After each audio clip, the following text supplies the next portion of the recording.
Welcome to ancient Egypt. Rituals and administration, a journey through one of history's most fascinating civilizations. Over the next 2 hours, we'll explore how ancient Egypt maintained its remarkable stability for over 3,000 years. This isn't just a story about pharaohs and pyramids, it's about the daily work of maintaining civilization, the rituals that sustained cosmic order, the administration that kept society functioning, and the people who made it all possible.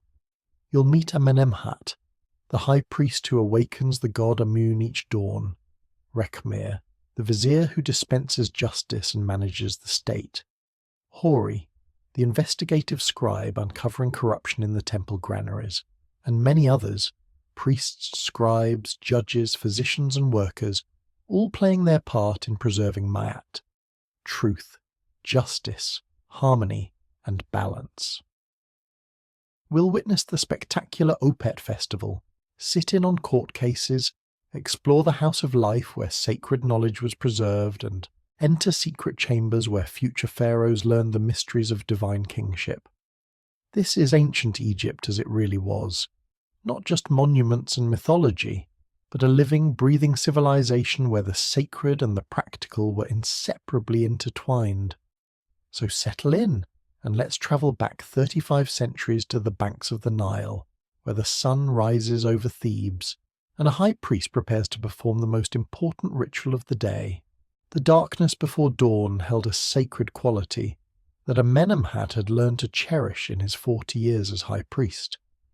He stood before the sealed doors of the inner sanctuary, his freshly shaven head still damp from the purification bath, his white linen robe spotless and crisp.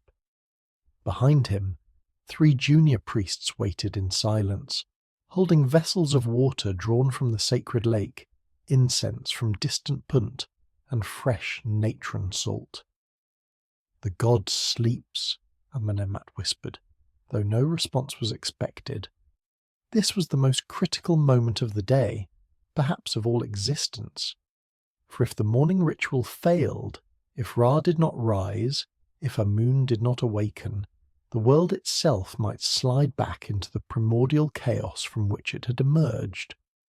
He broke the clay seal on the sanctuary door, the seal he himself had placed there the previous evening.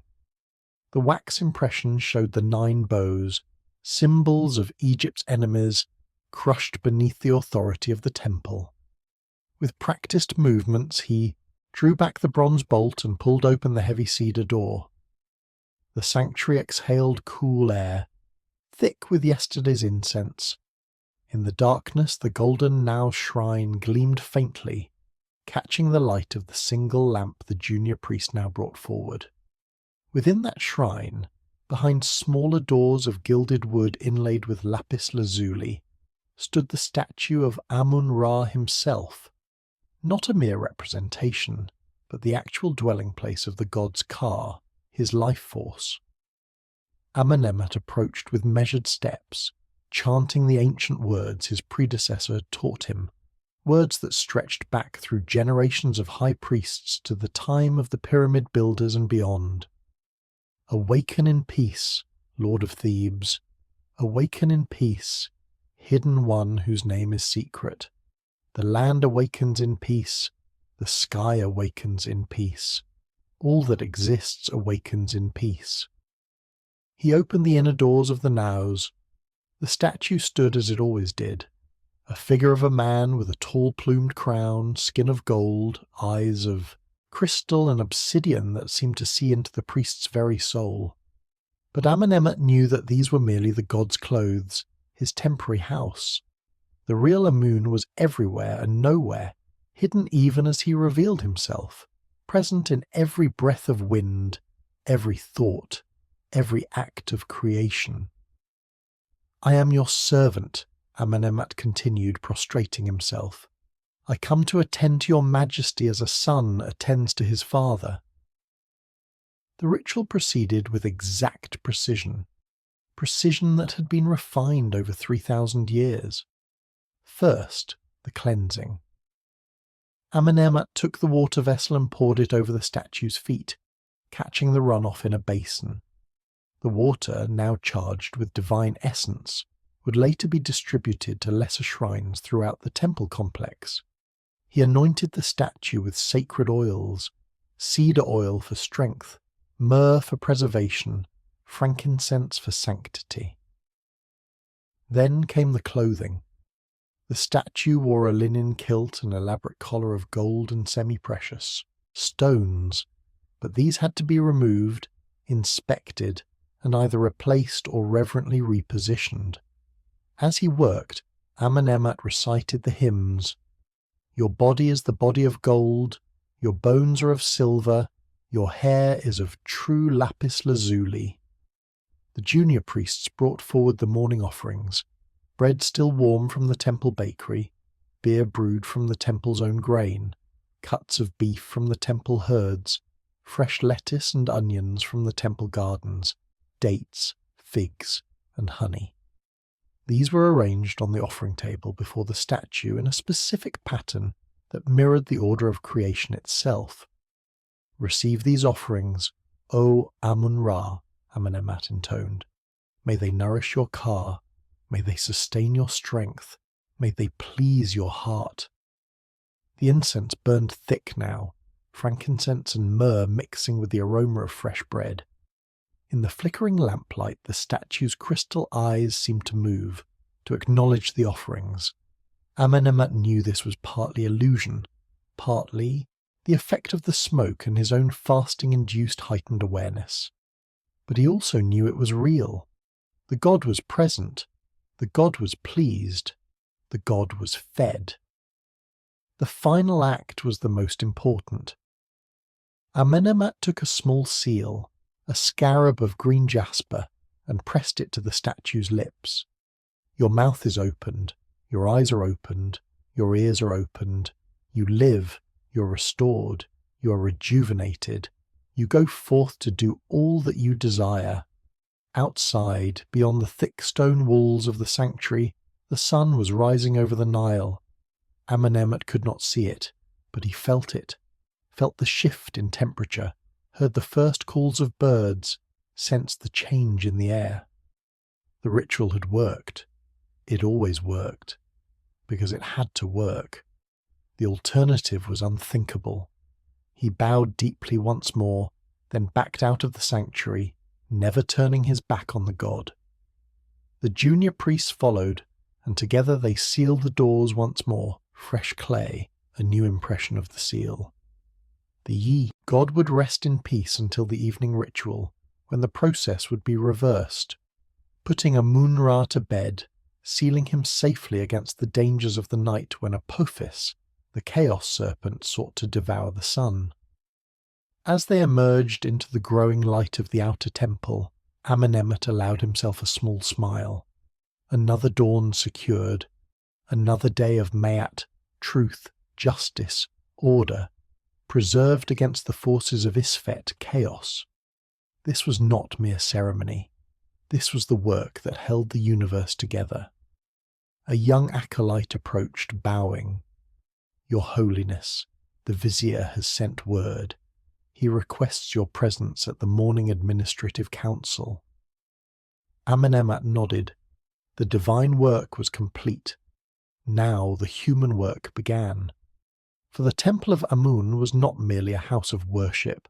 It was an economic engine, a judicial authority, a landowner, an employer of thousands. And the high priest was not merely a spiritual leader, but an administrator, a manager, a politician. He glanced back at the sealed sanctuary doors one last time. The god was awake and fed. The cosmos was in order. Now they could attend to the ordering of Egypt itself. The sacred and the bureaucratic were not separate in the land of the pharaohs. They were two aspects of the same divine order, two ways of maintaining Ma'at in a world always threatening to slip back into chaos. Rekhmir, Vizier of Upper Egypt and voice of the pharaoh himself, sat in the Hall of Justice as the first rays of sunlight angled through the high, clerestory windows. The hall was already filling. Petitioners, scribes, regional governors, tax collectors, all awaiting his attention. He wore the long white robe of his office and the golden chain that marked him as second only to the divine king. But the weight he felt most keenly was not the jewellery but the responsibility. "Bring forward the first matter," he commanded. His chief scribe Amun consulted his papyrus scroll. "The mayor of Elephantine, your excellence, a dispute regarding water rights on a canal serving 3 estates." A weathered man in provincial dress stepped forward, followed by 3 angry-looking landowners. Rekhmir had seen this type of case 100 times. Water was life in Egypt, and disputes over its allocation could tear communities apart if not handled with wisdom. "Speak," Rekhmir said simply, thus Mayor bowed. "Excellence, the canal in question was dug 20 years ago to serve the estate of Senenmut. 5 years later, the estate of Camoset was granted permission to draw from the same canal. Now Ipi has purchased land adjacent to both, and claims he too should have access. But the canal cannot serve all 3 estates during the low water season." "Who maintains the canal?" Rekhmir asked. "All 3 estates contribute labour during the corvée, Excellence. 10 men each for 15 days per year." Rekhmir turned to his scribe. "Bring me the land records for the Elephantine district, 20th year of His Majesty's reign." While Nebamun searched through the archive boxes stacked along the wall, Rekhmir studied the 3 landowners. Senenmut wore fine linen and gold rings, a man of means. Camoset looked prosperous but anxious. Ipi, the newcomer, had the calculating eyes of someone who had recently acquired wealth and was determined to protect it. The records, excellence. Nebamun unrolled a papyrus covered in neat hieratic script. Rekhmir read carefully.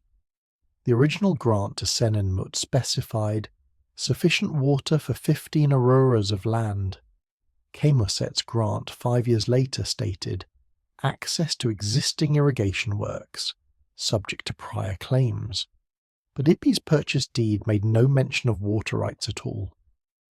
"The law is clear," Rekhmir announced. "Water rights must be explicitly granted or purchased.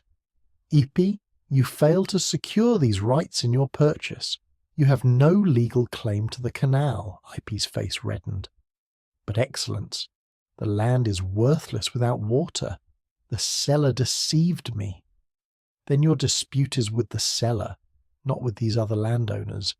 Take your complaint to the local Kenbet court. As for the canal," he turned to Senenmut and Camoset, "you two will submit to mediation by the mayor. During low water, allocation will be determined by the proportional size of irrigated land and the original order of grants. This is my judgment in the name of Pharaoh, life, prosperity, health. Let it be recorded." Nebamun's reed pen scratched across fresh papyrus. The mayor and landowners bowed and withdrew, Ipi looking bitter but silenced by the authority of law. "Next matter," Rekhmir called. "The overseer of granaries for the Theban nome, Excellence. He reports the harvest assessment." A portly official stepped forward, carrying a wooden board covered with notations. "Excellence, the inundation this year reached 16 cubits and 3 palms at the Nilometer. An excellent flood. I estimate the harvest will be 160,000 hecat of grain, 20% above the previous year." Rekhmir's mind calculated rapidly. "And the tax assessment?" "At the standard rate of 1/10, 16,000 hecat for the royal granaries." "Increase it to 12%, Rekhmir said. "The flood was exceptional, and the temples require additional grain for the Opet festival. Preparations. But distribute the increase fairly across all land holdings. I want no complaints that small farmers bear the burden." "It shall be done, Excellence. See that it is, and send surplus grain to the fortress granaries in Nubia. The garrison commanders report that the Medjay border guards are restless. Well-fed soldiers are loyal soldiers." The overseer bowed and departed.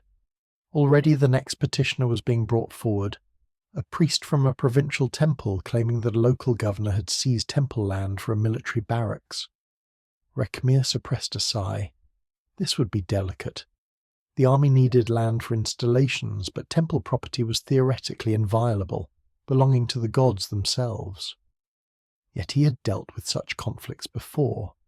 The solution would involve compensation, perhaps alternative land, perhaps a share of military taxes, perhaps a royal donation to the temple.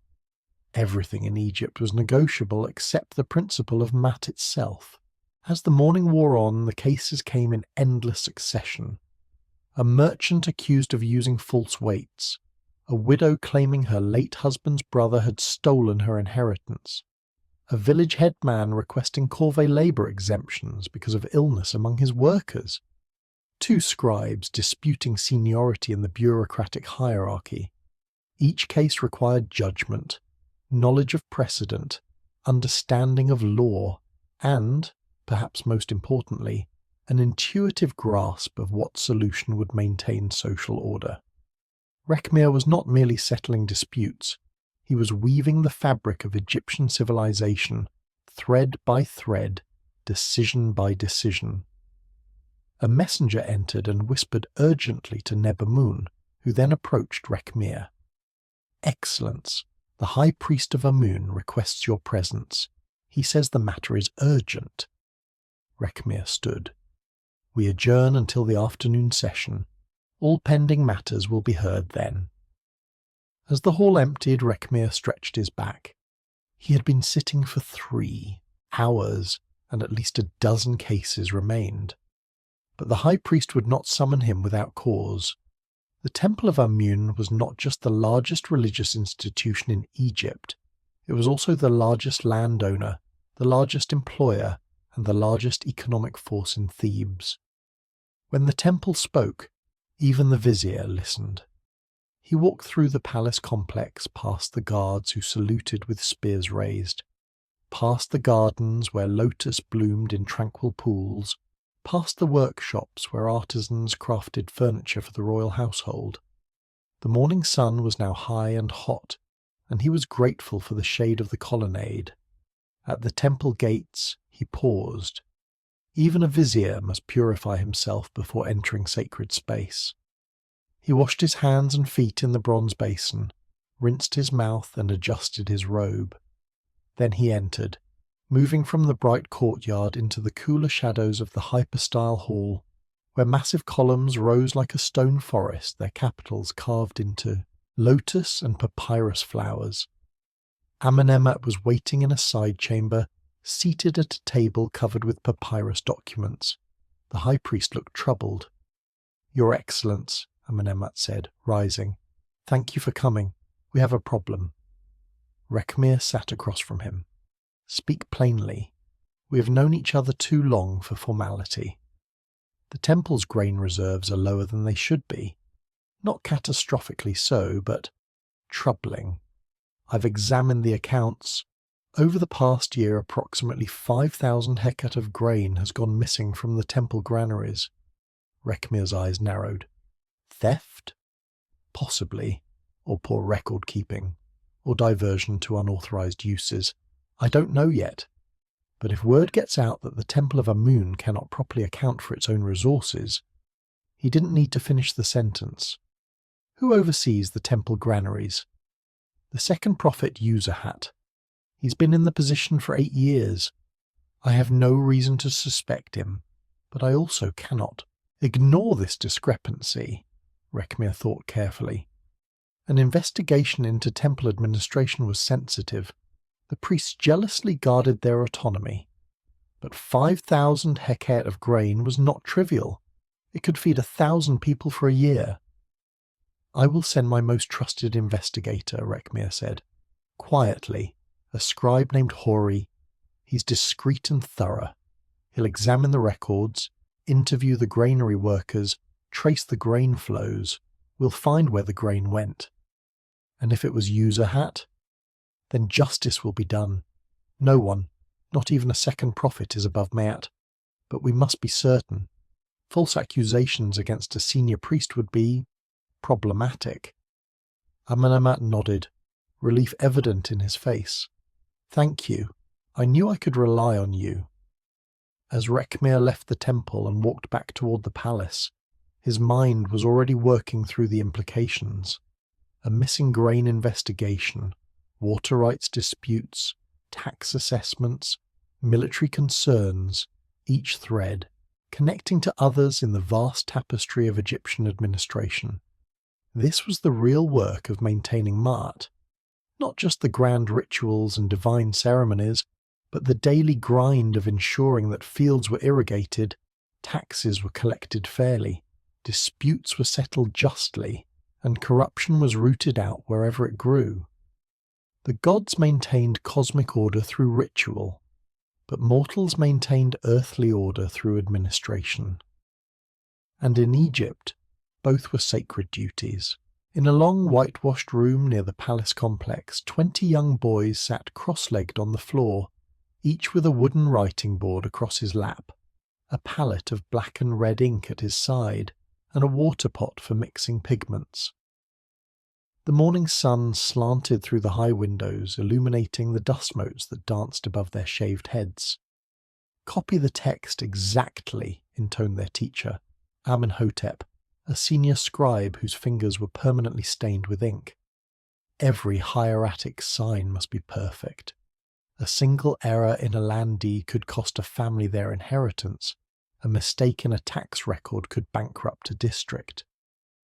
He walked slowly between the rows, his reed cane tapping against his palm, a reminder of the punishment that awaited sloppy work. "What is the saying?" the boys chanted in unison. "A scribe's fingers are his wealth. A scribe's knowledge is his power. A scribe does not labour in the fields, does not carry bricks, does not pull the oar. A scribe commands, and others obey."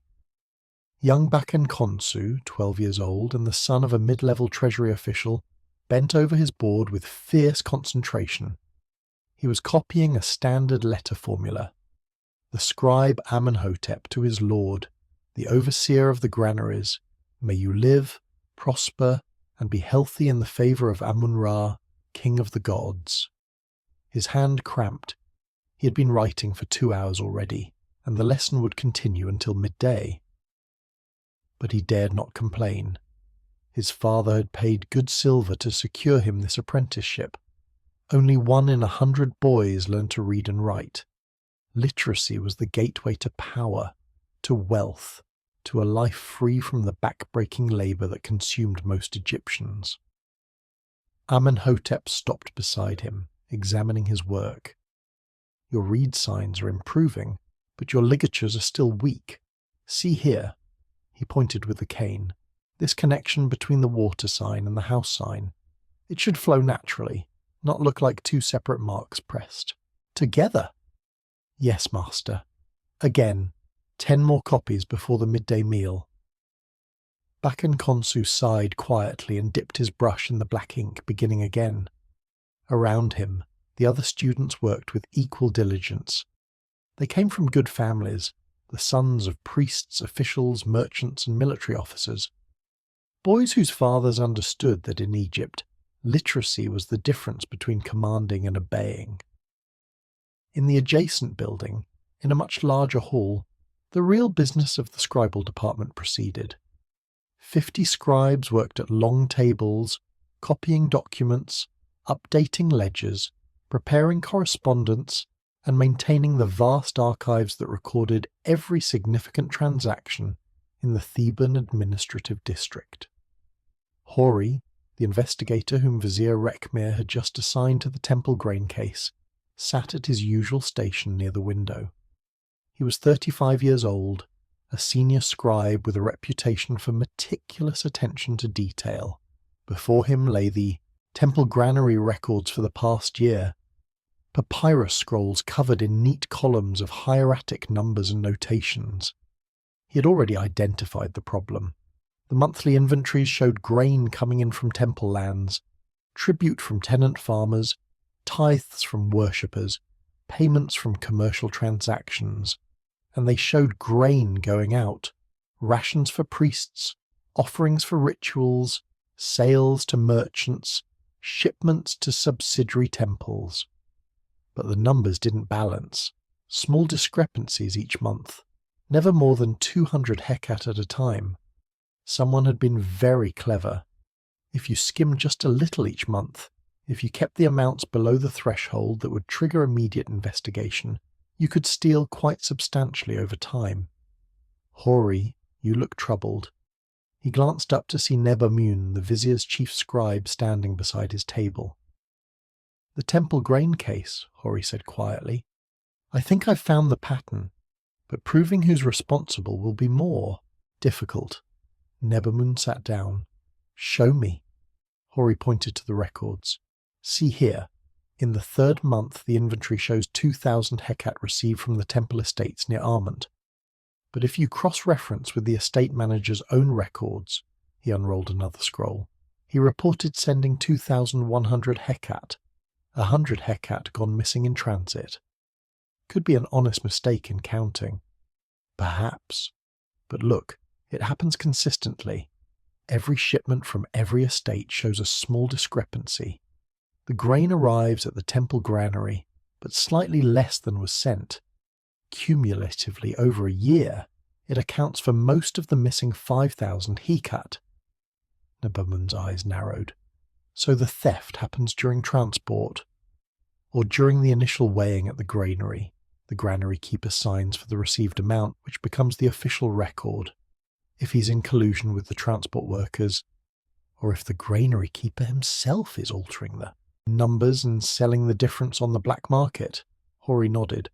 "That's my suspicion. But I need proof. I'll need to interview the workers, examine the physical granaries, perhaps set a trap. The vizier wants this handled discreetly. The second prophet is a powerful man with powerful friends." "I understand. I'll be careful." After Neb Amun left, Hori continued his examination of the records. This was what he loved about scribal work.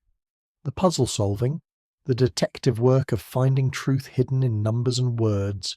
Any fool could copy a text, but to analyze, to interpret, to extract meaning from seeming chaos, that required real skill. Across the room, another scribe named Kemoset was composing a letter on behalf of a merchant who couldn't write. The merchant stood behind him, dictating, "To my agent in Memphis, the shipment of cedar wood from Byblos has arrived safely. The quality is excellent.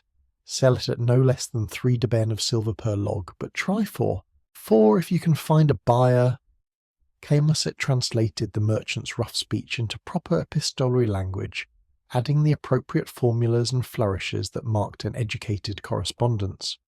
He would be paid 1 copper daben for this service, a day's wage for a labourer, but less than an hour's work for a skilled scribe. In the archive room at the far end of the building, elderly scribes maintained the historical records. Papyrus scrolls dating back generations were stored in wooden chests, carefully labelled and organised. Land surveys, tax records, legal judgments, royal decrees, the accumulated memory of Egyptian civilization, preserved in ink and fibre. One ancient scribe, nearly blind with cataracts, dictated to a younger assistant who was making fresh copies of deteriorating documents. And in the 14th year of the reign of Amenhotep II, life, prosperity, health, the boundary stone between the estates of Senusret and Amos was established at a 700 cubits north of the old sycamore tree. This was why scribes were respected, even feared. They controlled information, they controlled memory, they decided what was recorded and what was forgotten, what was emphasized and what was minimized. A dishonest scribe could alter a record, forge a document, create a false history. An honest scribe was the guardian of truth itself. Young Bakan Konsu, finishing his 10th copy of the practice letter, allowed himself to imagine his future. One day he would sit in this hall, not as a student but as a professional. He would draft contracts, maintain ledgers, perhaps even serve in the vizier's office. His children would be educated, his old age would be comfortable, all because he could read and write. His teacher appeared beside him. "Adequate, you may eat now." Bakan Konsu carefully cleaned his brushes, stoppered his inkpots, and joined the other students filing out to the courtyard where bread and beer awaited them. As he ate, he watched the senior scribes through the window bent over their work, their fingers moving with practiced precision. "Do you think we'll ever be that skilled?" asked his friend Jehutimos. "We have to be," Bakenkonsu replied. "Our whole lives depend on it." In the cool shadows of the scribble hall, Hori rolled up the temple records and placed them in his leather satchel. Tomorrow he would visit the granaries himself, watch the weighing operations, talk to the workers. Somewhere in the temple complex, someone was stealing grain and covering their tracks with false records. But records left traces. Numbers told stories, if you knew how to read them. And Hori was very, very good at reading. He stood, stretched, and headed toward the door. Outside, the afternoon sun blazed white and hot. But inside the scribal halls, knowledge was power, and power was maintained through the patient, precise application of reed brush to papyrus. Egypt was not built on the backs of labourers, alone, though they did the heavy lifting. Egypt was built on the foundation of records, laws, accounts, and correspondence, all maintained by the scribal class. The gods might rule the cosmos, the pharaoh might rule Egypt, but the scribes made it all function. The sun climbed toward its zenith as Ptahhotep, overseer of the temple workshops, made his daily rounds through the vast economic complex that surrounded the sacred precincts of Amun's temple. The temple was not merely a place of worship, it was a city within the city, employing thousands, producing goods, managing lands, and generating wealth that rivaled the royal treasury itself. His first stop was the bakery, where 20 workers laboured before massive clay ovens. The heat was staggering. Even in the early morning hours, bakers kneaded dough in large wooden troughs, shaped loaves in conical moulds, and slid them into the ovens with long paddles. The head baker, a stout man named Ipi, bowed as Ptahhotep entered. The daily production overseer, 800 loaves for the temple offerings, 300 for the priest's rations, and 500 for sale in the market, Ipi reported. "We'll need more emmer wheat by tomorrow. The stores are running low," Ptahhotep made a notation on his writing board. "I'll authorize a withdrawal from the granaries. Make sure the quality remains high. The god will not accept inferior bread, and neither will our paying customers." Next came the brewery, located adjacent to the bakery to share the ovens and water supply. Here, workers mashed barley in large vats, strained the mixture through reed baskets, and poured the fermenting beer into sealed jars. The temple produced 3 grades of beer: fine beer for offerings and priestly consumption, medium beer for workers' rations, and common beer for sale. The head brewer, Amenemope, greeted him with a concerned expression. "Overseer, we have a problem. The new batch of barley from the Dendera estate. It's contaminated with darnel seeds. If we brew with it, the beer will be bitter and possibly toxic." Ptahhotep frowned.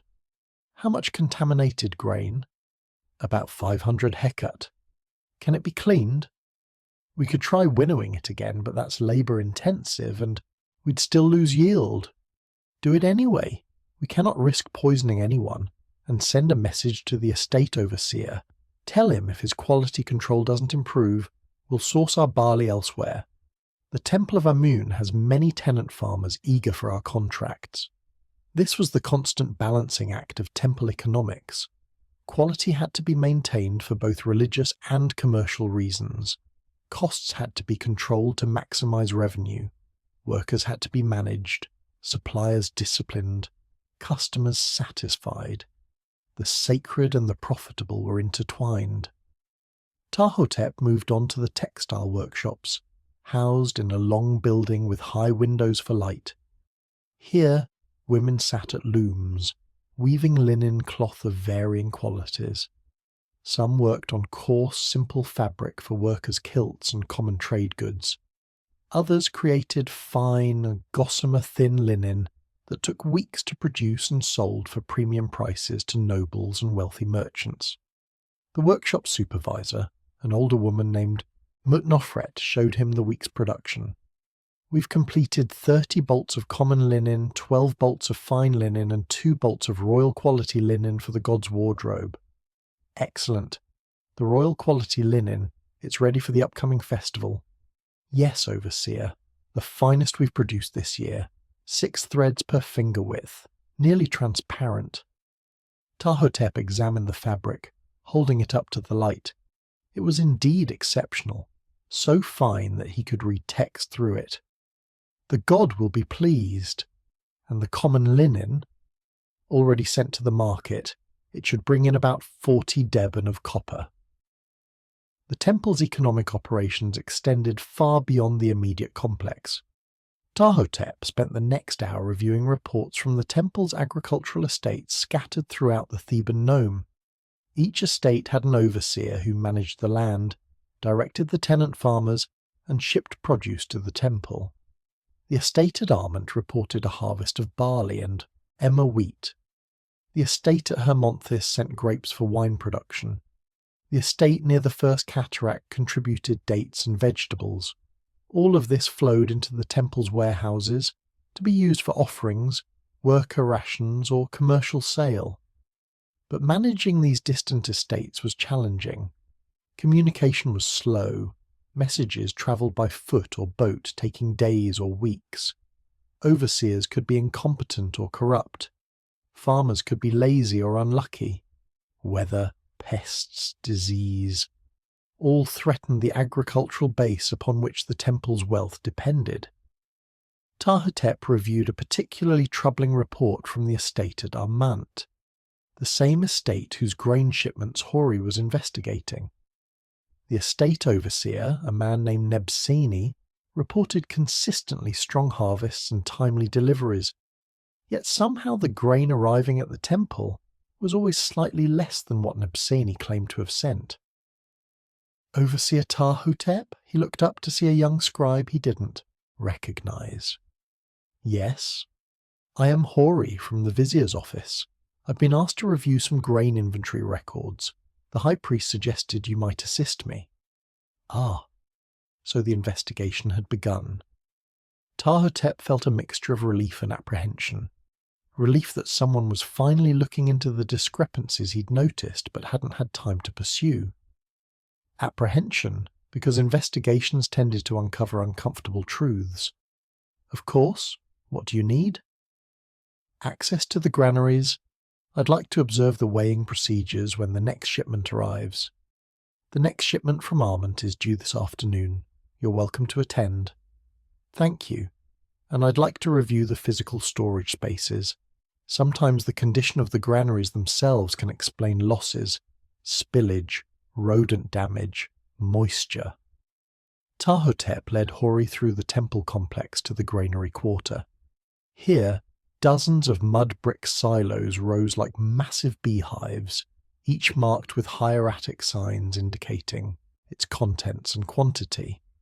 Workers climbed ladders to the top, pouring grain through openings in the roof. Other workers extracted grain from hatches at the base, measuring it out for various purposes. The granary keeper, Userhat, the second prophet himself, who held the position as one of his priestly duties, supervised the operations. He was a portly man in his 50s, wearing the leopard skin robe that marked his high religious rank. Userhat, Ptahhotep called. This is Hori from the vizier's office. He'll be observing our weighing procedures today. If Userhat was concerned, he hid it well. Welcome, Scribe Hori. We run an efficient operation here. You'll find everything in order. I'm certain I will, Hori replied blandly. I'm simply ensuring our records match the physical reality. Routine verification. They waited in the shade of a granary until the shipment arrived. A train of donkeys laden with baskets of grain, led by workers from the Armant estate. The foreman presented his delivery papyrus to Userhat. 2,000 hecat of emmer wheat from the estate of Nebseni for the Temple of Amun. Unload and weigh, Userhat commanded. Workers emptied the baskets into large wooden measures. containers holding exactly 10 hecat, calibrated against the royal standard cubit. They filled 19 measures completely and 1 partially. 19 7/10 measures, the weigher called out. 1,970 hecat. Hori stepped forward. Your delivery papyrus says 2,000 hecat. The foreman looked confused. That's what we loaded at Armant. 200 baskets, 10 hecat per basket. Perhaps some spillage during transport, Userhat suggested smoothly. It happens. 30 hecat loss on a 2,000 hecat shipment is acceptable, less than 2%. Hori made notes on his writing board but said nothing. Tahotep watched the exchange with growing unease. 30 hecat here, 50 there, it added up, and it happened with every shipment. I'd like to inspect the baskets, Hori said. The baskets? Userhat frowned. Why? To verify they hold what you claim they hold. They examined several baskets. Most were indeed marked for 10 hecat capacity. But Hori noticed that some baskets, while marked the same, were visibly smaller, perhaps holding only 9 or 9.5 hecat. Interesting, Hori murmured. If you fill 200 baskets, but 20 of them are undersized, you'd deliver 1,900 hecat while claiming 2,000. The foreman paled. I didn't know. We just use whatever baskets are provided. Who provides the baskets? Hori asked. The estate overseer, Nebseni. Hori turned to Userhat. And when Nebseni's men arrive here, who verifies the count? I do, Userhat said stiffly. As granary keeper, I sign for all deliveries. And you record the amount delivered, not the amount claimed on the delivery papyrus? Of course, I record what actually arrives. So if undersized baskets result in less grain arriving than was supposedly loaded, the discrepancy is, what? Attributed to spillage? Accepted as normal loss? Userhat's face reddened. Are you accusing me of something, scribe? I'm establishing facts. Where does the missing grain go? The 30 hecat from this shipment, the 50 from the last one, the 100 from before that. There is no missing grain. There are only natural losses and measurement discrepancies, Tahotep intervened. Gentlemen, perhaps this discussion should continue in a more private setting. But Hori had seen enough. The mechanism was clear now. Nebseni at Armant loaded undersized baskets while claiming full ones. The grain never made it to the temple. Nebseni could sell the surplus on the black market, or simply keep it for himself. And Userhat, whether through incompetence or complicity, accepted the losses as normal. The question was whether Userhat was a co-conspirator or merely negligent. That would require more investigation. As they walked back toward the administrative complex, Tahotep spoke quietly to Hori. This is going to cause problems. Userhat is the second prophet. Nebseni is connected to powerful families in Armant. Justice is justice, Hori replied, regardless of rank. I admire your principles, scribe. I hope they don't get you killed. Hori smiled grimly. They haven't yet. In the House of Death, on the western bank of the Nile, where the sun descended each evening into the underworld, Nebwai prepared for one of the most sacred duties a priest could perform. As a Sem priest, he was the bridge between life and death, the ritual specialist who ensured that the deceased could successfully navigate the dangerous journey to the afterlife. Today he would perform the opening of the mouth ceremony for a nobleman named Senefer, a former overseer of royal granaries who had died 3 days ago at the age of 62. The body had been with the embalmers for 70 days, the prescribed time for mummification, and now lay in its painted wooden coffin, ready for the final journey to the tomb. Nebwai stood before a bronze mirror, examining his appearance. He wore the leopard skin robe that marked his office, the spotted hide draped over his shoulder, with the animal's head hanging at his chest. His head was freshly shaven, his body purified with the natron salt and sacred water. On his face, he would paint white clay in the pattern of death, marking himself as one who walked between worlds. His assistant, a young priest named Kaimoset, arranged the ritual implements on a low table. The ceremonial adze for opening the mouth, the peseshkef knife for cutting the umbilical cord of rebirth, incense burners, offering tables, oils and unguents, and a small statue of Anubis, the jackal-headed god who guided souls through the underworld. "Is the family ready?" Nebwai asked. "They wait in the courtyard. The son, Amenhotep, will participate in the ritual as required." Nebwai nodded. The son of the deceased always played a crucial role in the ceremony, symbolically giving life back to his father just as his father had given life to him. It was one of the beautiful symmetries of Egyptian religion. Death was not an ending, but a transformation, not a loss, but a journey to a different kind of existence. He stepped into the courtyard where Senefer's family had gathered. The widow Merit wore a simple white mourning dress, her face streaked with tears and dust. The son, Amenhotep, stood stiff and formal in his finest linen robe. Other relatives clustered behind them, brothers, sisters, cousins, all come to witness the transformation of their kinsman from a corpse into an Ak, a transfigured spirit. "The time has come," Nebwai announced. "Senefer, who was overseer of granaries, servant to Pharaoh, beloved of his family, will now be given voice, given sight, given breath. He will rise as Osiris rose. He will live as Ra lives. His name will endure forever." The coffin rested on a sledge in the centre of the courtyard. It was beautifully crafted, painted with protective spells and images of gods, Isis and Nephthys spreading their wings, the 4 sons of Horus guarding the organs, Anubis performing the embalming. The face painted on the coffin showed Senefer as he wished to be remembered, young, vigorous, eternal. Nebwai began the ritual with purification.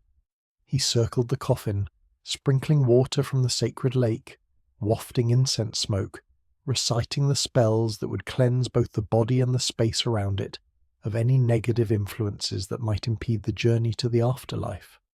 Water from the primordial ocean, water from the source of all life, cleanse this servant of Ra. Fire from the sacred flame, smoke from the incense of the gods, purify this traveller to the west. Then came the awakening. Nebwai touched the adze, shaped like a carpenter's tool but made of sacred copper, to the mouth of the painted coffin face. "Your mouth is opened. I open your mouth with the adze of Anubis, with the iron tool that opens the mouths of gods." He touched it to the eyes. "Your eyes are opened. You see Ra in his glory. You see the fields of Iaru. You see the faces of your ancestors." To the ears. "Your ears are opened. You hear the call of Osiris. You hear the judgment of your heart. You hear the voices of those who love you." To the nose. "Your nose is opened. You breathe the air of life. You smell the incense of the gods.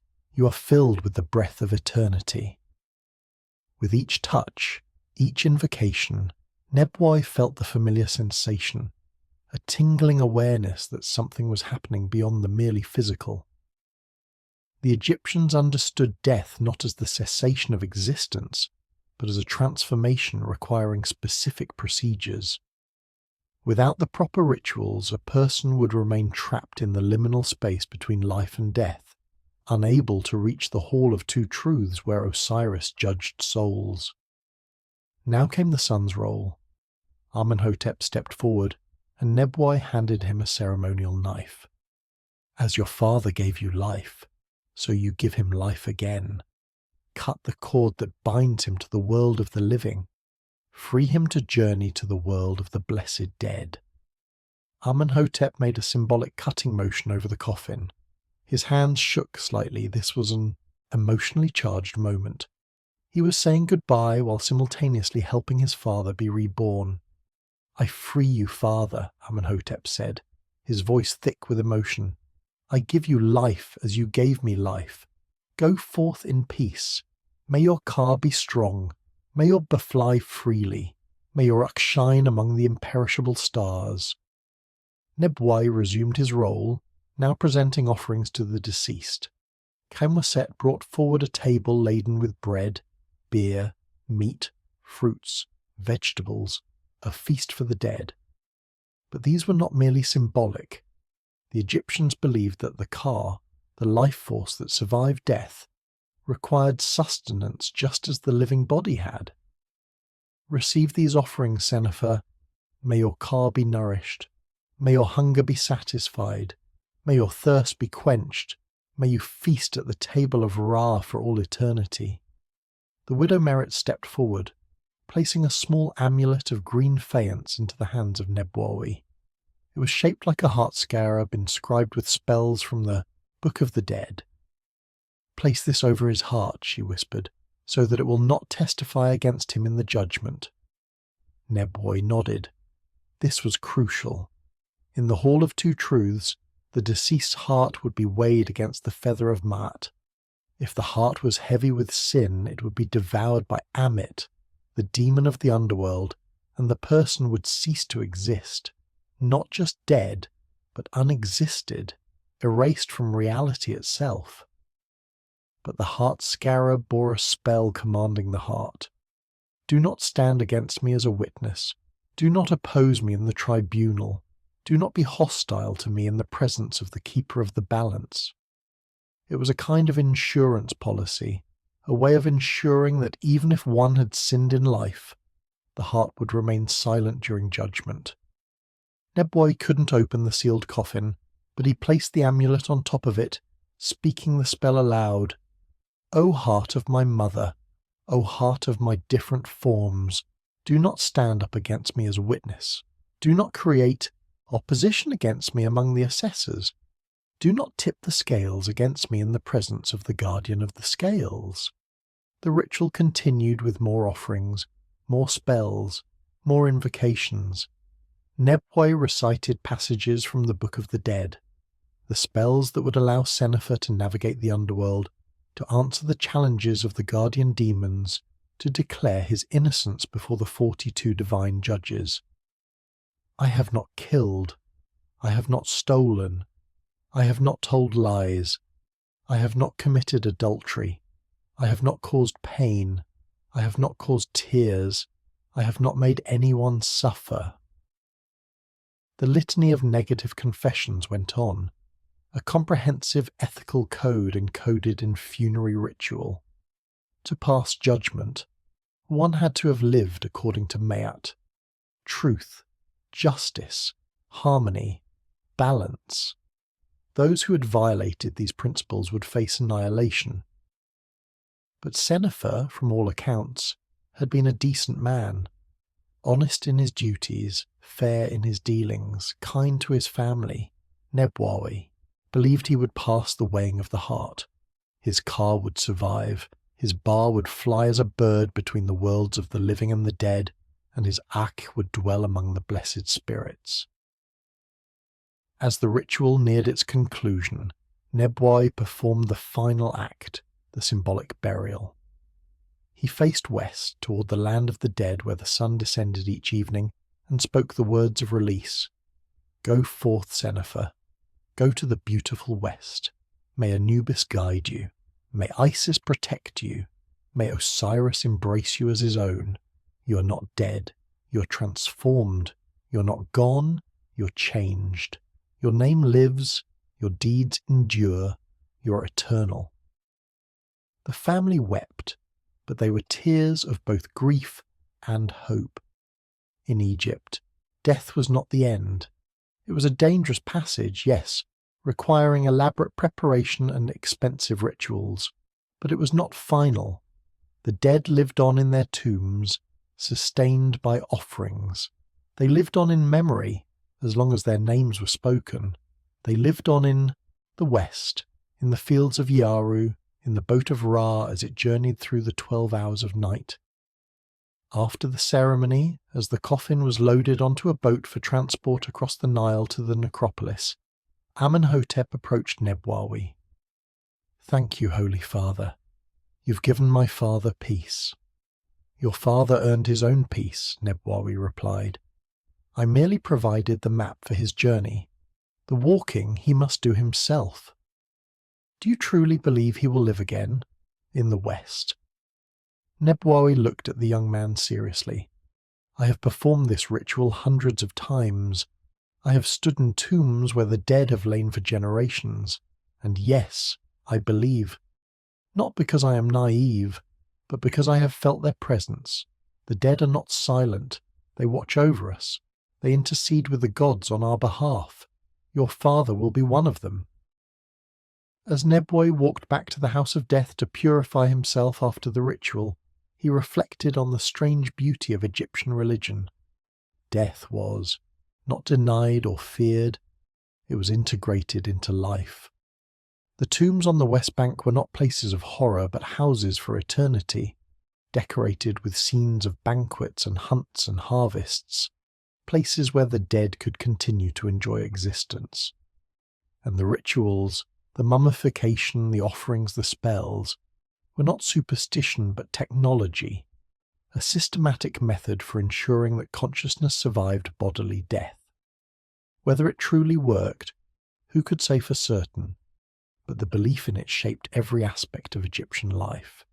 It explained why people built such elaborate tombs, why they preserved their bodies with such care, why they maintained the cults of the dead with such diligence. Mayat required not just justice in life, but justice in death. And the Sem priest was the guardian of that justice, ensuring that every soul, regardless of wealth or status, received the rituals necessary for survival in the afterlife. It was sacred work, and Neboi was honoured to perform it. The city of Thebes had been preparing for weeks. The greatest festival of the year, the Opet festival, was about to begin, and the entire population, from the highest nobles to the lowliest labourers, would participate in the spectacle that renewed the divine power of the pharaoh himself. Amenemhat, the high priest, stood on the temple's first pylon, looking down at the avenue of sphinxes that stretched 2 kilometres from the Temple of Amun at Karnak to the Temple of Luxor. The avenue was lined with stone sphinxes, ram-headed creatures that represented Amun's power, and today it would serve as the processional route for the most sacred journey in the Egyptian religious calendar. Below him, the temple courtyard was a controlled chaos of preparation. Priests arranged offering tables laden with flowers, bread, beer, and roasted meats. Musicians tuned their instruments, harps, lyres, drums, and sistrums. Dancers practiced their steps. Incense burners were lit, filling the air with thick, fragrant smoke. And at the centre of it all, the sacred bark of Amun rested on its carrying poles, ready to be lifted by the temple's strongest priests. The bark was a masterpiece of craftsmanship, a miniature boat of gilded wood inlaid with precious stones, with carved ram's heads at bow and stern. Inside its shrine sat the sacred statue of Amun, hidden from common view by linen curtains. This was the god's travelling throne, the vehicle by which he would journey from his home at Karnak to visit his southern sanctuary at Luxor. Vizier Rechmir arrived, dressed in his finest ceremonial robes, accompanied by the highest officials of the kingdom. He climbed the steps to join Amenemhat. "The preparations are magnificent," Rechmir observed. "The people will be impressed." "That is the intention," Amenemhat replied. "The Opet festival serves many purposes. It honours the god, yes, but it also demonstrates the power and wealth of the temple, the prosperity of the kingdom, and the divine authority of the pharaoh." "Speaking of whom?" A trumpet blast echoed across the courtyard. The crowd fell silent. Through the great pylon gate came the royal procession, led by fan-bearers and standard-bearers, followed by the elite royal guard in their gleaming armour, and then, riding in a golden chariot drawn by 2 magnificent horses, came Pharaoh himself, Thutmosis III, lord of the two lands, beloved of Amun. He was a small man physically, but projected an aura of absolute authority. He wore the double crown of Upper and Lower Egypt, the false beard of kingship, and a robe of the finest royal linen covered with gold ornaments. In his hands he held the crook and flail, symbols of his role as shepherd and disciplinarian of Egypt. The entire assembly prostrated themselves. Even Amenemhat and Rekhmir, the two most powerful men in Thebes after the pharaoh himself, touched their foreheads to the ground. "Rise," the pharaoh commanded, his voice carrying across the courtyard. "Today is a day of joy, not submission. Today Amun-Ra comes forth to bless his people. Today the divine king is renewed in his power. Today we celebrate the eternal bond between the gods and Egypt." The ceremony began with the pharaoh entering the inner sanctuary, one of the few non-priests permitted to do so. There, in the presence of the god statue, he would perform private rituals that renewed his divine mandate to rule. What exactly happened in that sacred space was known only to the pharaoh and the highest priests, but the symbolism was clear. The king was not merely a human ruler, but the living embodiment of Horus, the son of Osiris, the intermediary between gods and mortals.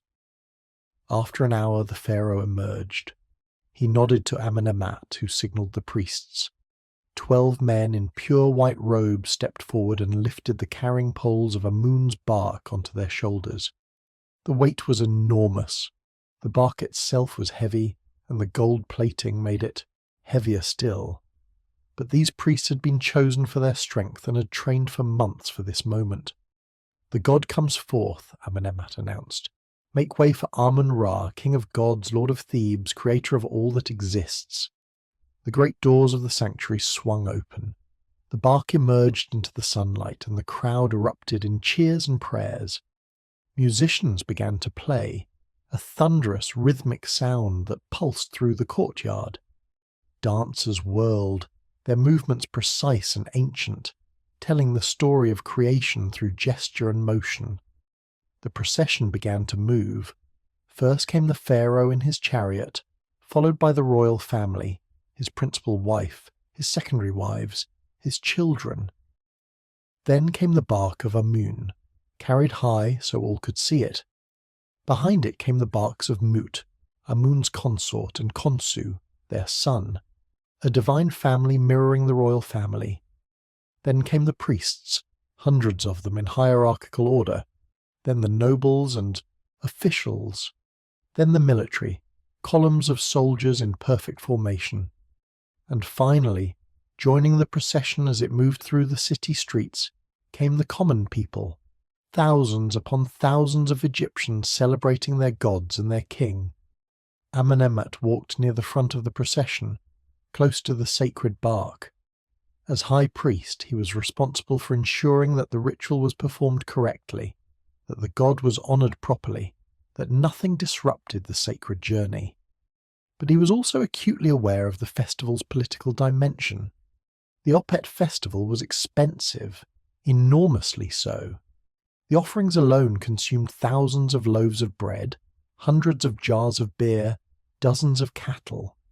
The musicians, dancers, and priests all had to be paid. The decorations, the flowers, the incense, all cost money. Money that came from the temple's economic operations, from the taxes levied on the people, from the pharaoh's treasury. But the expense was justified by the result. The festival created a sense of unity, a shared identity, a collective experience that bound Egyptians together regardless of social class. For these few days, the rigid hierarchies of Egyptian society loosened slightly. Nobles rubbed shoulders with commoners. Priests shared food with labourers. Everyone was united in celebration of the divine order that protected Egypt from chaos. The procession moved slowly down the avenue of sphinxes. At intervals the bark was set down, and priests performed offering rituals. The pharaoh distributed gifts to the crowd: bread, beer, small pieces of jewellery. Children waved palm fronds and threw flower petals. Women ululated in the traditional cry of joy. Rechmir, walking beside a Menemat, spoke quietly. This is why we maintain Ma'at, not just for abstract principles, but for this, for the joy on these faces, for the sense that the world is ordered and good. And yet, Amenemhat replied equally quietly, we both know that behind this joy lies the constant work of administration, the grain that makes this bread, the taxes that fund this spectacle, the justice system that keeps the peace, the military that protects our borders. The gods maintain cosmic order, Rechmir said, echoing their earlier conversation, but mortals maintain earthly order. Both are necessary. They reached the Luxor temple as the sun reached its zenith. This temple was smaller than Karnak, but no less sacred. It was dedicated to the Ka of the pharaoh, his divine essence, his life force. Here, during the Opet festival, the pharaoh's divine nature was mystically renewed through rituals that combined the power of Amun with the power of kingship. The barks were carried into the temple, into the inner sanctuary where only the highest priest could follow. The crowd remained in the outer courtyard, where they would feast and celebrate for the rest of the day. Food and drink flowed freely, paid for by the temple and the royal treasury. Acrobats performed, musicians played, storytellers recounted the myths of the gods. Inside the sanctuary a more solemn ritual took place. The pharaoh stood before the statue of Amun, and Amenemhat recited the ancient spells. You are my son, born of my body. I have given you all lands and all peoples. I have placed my power in your hand. Rule as I rule, judge as I judge, maintain Ma'at as I maintain Ma'at. The pharaoh responded, I am your son. I rule in your name.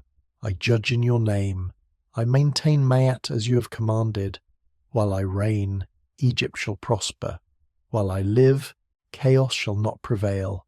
While I stand, the two lands shall be united. This exchange, a theatrical dialogue between god and king, was the heart of Egyptian political theology. The pharaoh's authority did not come from military might or popular consent. It came from divine appointment. He was not elected or acclaimed. He was chosen by the gods themselves, and this divine choice was ritually renewed every year during the Opet festival. After the ritual, the pharaoh emerged to address the crowd. He stood on the temple pylon, visible to the thousands gathered below. People of Egypt, his voice rang out. The god has spoken. He is pleased with his land. He is pleased with his people. He has renewed my power to rule, my authority to command, my duty to protect you. As long as I reign, Ma'at shall prevail. The Nile shall flood. The harvest shall be bountiful. Egypt shall be mighty. This is the promise of Amun-Ra. This is the covenant between gods and mortals. This is the eternal order that sustains us all. The crowd roared its approval. For most Egyptians, this was the closest they would ever come to the divine. They could not enter the inner sanctuary, could not see the sacred statues, could not participate directly in the hidden rituals. But here, during the Opet festival, the gods came forth. The veil between the sacred and the mundane grew thin. Heaven and earth touched, as the celebration continued into the evening. Amenemhat found a quiet corner to rest. He was exhausted. The ritual preparation, the procession, the ceremonies had consumed all his energy. But he was also satisfied. The festival had gone perfectly. The god was honoured, the king was renewed, the people were joyful. A young priest approached. Your Holiness, there is a matter requiring your attention. Amenemhat sighed. Even during the greatest festival of the year, administration never stopped. What is it? The investigator, Hori. He reports that he has found evidence of corruption in the granary operations. He wishes to present his findings to you and the vizier. Now, during the festival? He says the evidence is time-sensitive. The perpetrators may flee if they suspect investigation. Amenemhat stood, brushing dust from his robes. The sacred and the administrative were never truly separate. Even in the midst of divine celebration, human problems demanded attention. Tell him we will meet, at dawn tomorrow, after the god returns to Karnak. But until then, let the people celebrate. Some matters can wait a few more hours. The priest bowed and departed. Amenemhat returned to the courtyard, where the festival continued under the stars. Music, laughter, dance, prayer. The sound of a civilization confident in its gods, its king, and its eternal order. For these few days at least, all was well in Egypt. The morning after the festival's first day, while celebrations continued in the streets, the local Kenbet court convened in a pillared hall near the marketplace. The Kenbet, literally the council, was the primary judicial body for most Egyptians, handling disputes over property, contracts, debts, family matters, and minor crimes. Only the most serious cases or those involving high officials went to the vizier's court. Paneb, a respected scribe who served as the chief magistrate of this particular Kenbet, took his seat on a raised platform.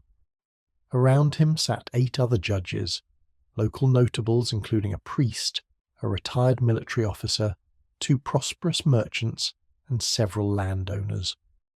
These were not professional judges, but respected community members chosen for their wisdom, integrity, and knowledge of precedent. The court scribe, Amun sat at a lower table with his papyrus, brushes, and ink, ready to record the proceedings. Every word spoken would be documented, creating a permanent record that could be referenced in future cases or appeals. We convene the Kenbet court in the name of Pharaoh. Life, prosperity, health, Paneb announced. We sit in judgment as representatives of Maat, goddess of truth and justice. Let all who speak here speak truth. Let all who testify here testify honestly. The gods see all. Maat weighs all hearts. Justice will prevail. The first case was called the matter of Nefertari versus her brother Amose, concerning the inheritance of their father's land. A middle-aged woman stepped forward, accompanied by a younger man who looked distinctly uncomfortable. Both wore clean but modest linen garments, neither wealthy nor destitute. "State your complaint," Paneb said to the woman. Nefertari bowed. "Honoured judges, my father Seneb died 4 months ago. He owned 6 auroras of land near the village of Deir el-Medina. According to custom, this land should be divided among his children. 3 auroras to my brother Amos, 2 auroras to me, and 1 aurora to my younger sister Mutemwia. But my brother claims that my father verbally gave him all the land before his death, leaving nothing for my sister and me. Do you have witnesses to this supposed verbal grant?" Paneb asked Amos. Amos stepped forward. "No, honoured judges. The conversation was private, but it is true. My father wished me to have the land because I am the son, and sons traditionally inherit agricultural property. My sisters will marry and be supported by their husbands." "I am already married," Nefertari interjected. "My husband is a potter. We have 3 children. We need our share of the inheritance to support ourselves, and my sister is unmarried and has no other means of support." Paneb turned to the court scribe. "Are there any documents? A will? A formal transfer?" Amun consulted his records. "There is a land registry entry showing Seneb as the owner, but no will or transfer document has been filed." "Were there witnesses to your father's death?" Paneb asked both siblings. "I was with him when he died," Nefertari said. "So was my sister. My brother arrived later." "And did your father say anything about the land before he died?" "He said we should share it fairly, according to custom. He said nothing about giving it all to Amos. One of the merchant judges spoke up. In the absence of a written will, we must follow established custom. Custom dictates that agricultural land is divided among all children, with sons receiving larger shares than daughters due to their responsibility to maintain the family name and support elderly relatives. The standard division is, sons receive 1.5 times what daughters receive. Another judge, the priest, added, but custom also requires that daughters not be left destitute. Mat demands that all children be treated with fairness, even if not with absolute equality. Peneb thought carefully. This was a typical case, family members disputing, inheritance in the absence of clear documentation. The solution required balancing traditional customs with practical fairness. The court finds as follows, Peneb announced. In the absence of written documentation proving a complete transfer to Amos, we must assume that the deceased intended the traditional distribution. The 6 auroras will be divided thus. Amos receives 3 auroras as the son and eldest child.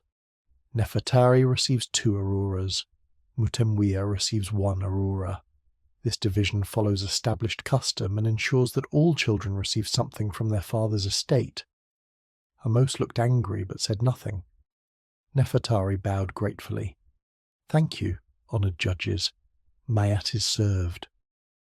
Let it be recorded, Peneb said to Amenmos, and let boundary stones be set within 10 days to mark the divisions clearly. The next case involved a merchant accused of selling watered-down wine. The plaintiff, a tavern keeper, had purchased 10 jars of wine and claimed that, when he opened them, he discovered they contained more water than wine. Did you inspect the wine before purchase? One of the merchant judges asked. I tasted a sample from 1 jar. It seemed acceptable, but when I opened the others later, they were clearly diluted. The accused merchant defended himself. The wine was transported by boat. Perhaps water leaked into the jars during transport. I am not responsible for damage that occurred after the sale. Who sealed the jars? Peneb asked. I did, with my merchant seal. And are the seals still intact? The tavern keeper hesitated. Most of them, yes. 1 or 2 may have been damaged. The retired military officer on the bench leaned forward. It seems to me that if the seals were intact, the dilution must have occurred before sealing. If the seals were broken, the dilution could have occurred during transport or even after delivery.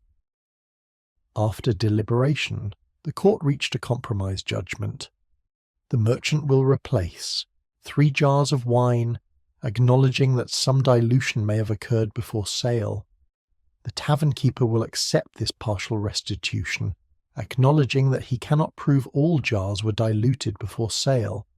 Both parties will bear their own costs. This is fair resolution. Neither party looked entirely satisfied, but both accepted the judgment. This was often the nature of justice, not perfect satisfaction for either side, but a reasonable balance that both could live with. The morning continued with more cases. A dispute over a debt, resolved by requiring partial payment now and the rest in instalments. A complaint about a cow that had trampled a neighbour's garden. The cow's owner was required to compensate for the damaged crops and repair the fence. A disagreement between business partners over the division of profits. The court ordered them to bring their account books for detailed examination. Then came a more serious matter.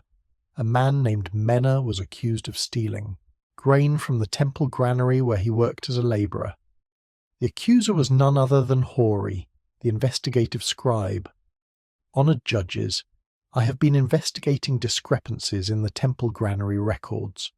During my investigation, I discovered that this man, Mena, was observed taking grain from the granary and hiding it in his personal quarters. Is this true? Peneb asked Mena. The labourer fell to his knees, trembling. Honoured judges, I did take grain, but I took it because my children were starving. The rations we receive as workers are not enough. My wife is ill and cannot work. I have 4 young children. I took only what I needed to feed them. This created a dilemma for the court. Theft was clearly wrong, a violation of Ma'at, but allowing children to starve was also wrong. The judges conferred quietly among themselves. The priest spoke first.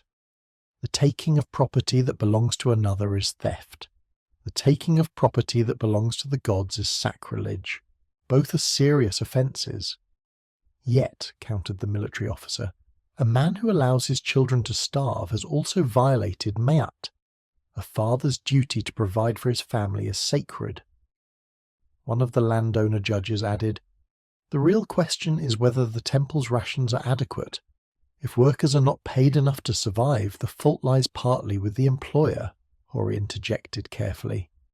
"Honoured judges, if I may speak, during my investigation, I found that Mena took approximately 20 hecat of grain over 3 months. This is more than would be needed merely to supplement inadequate rations. I believe he was also selling some of the grain." Mena's face reddened. Yes, honoured judges, I sold some of it, but only to pay for medicine for my wife. She has a fever that will not break. The physicians charge high prices." Paneb considered the situation carefully. "Mena, you have admitted to theft. This is a serious crime. However, the court recognizes that you acted from desperation rather than greed. Therefore the judgment is as follows. You will repay the temple 20 hecat of grain to be deducted from your wages over the next year. You will also perform additional labour, 10 extra days of work without pay, as punishment for the theft. But you will not be dismissed from your employment, and you will not be branded as a thief, provided you commit no further offences." "Thank you, honoured judges," Mena whispered, tears streaming down his face. "I will repay. I swear by Ma'at." "Additionally," Paneb continued, addressing Hori, "the court recommends that the temple review its worker rations to ensure they are adequate for survival. Ma'at requires that employers treat workers fairly." Hori bowed. "I will convey this to the high priest." The morning session concluded, and the judges retired to a side chamber for refreshment. Bread, beer, and dates provided by the court. Paneb reflected on the cases they had heard. Each one required balancing competing principles, custom versus fairness, letter of law versus spirit of justice, punishment versus mercy. The younger merchant judge approached him.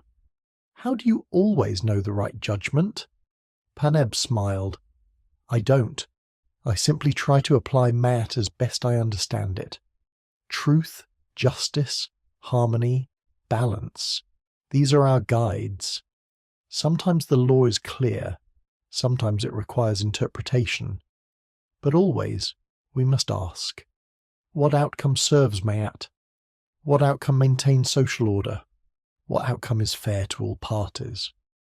And if Ma'at points in different directions, if justice and mercy conflict, then we do our best to find the middle way. Perfect justice is for the gods. We mortals must settle for justice that is good enough, justice that people can accept even if it doesn't give them everything they want." Through the window they could hear the festival continuing in the streets. Music, laughter, celebration. But here in the Kenbet court the quieter work of maintaining Ma'at proceeded, not through grand rituals or spectacular ceremonies, but through the patient resolution of human disputes, one case at a time. This was the foundation of Egyptian civilization.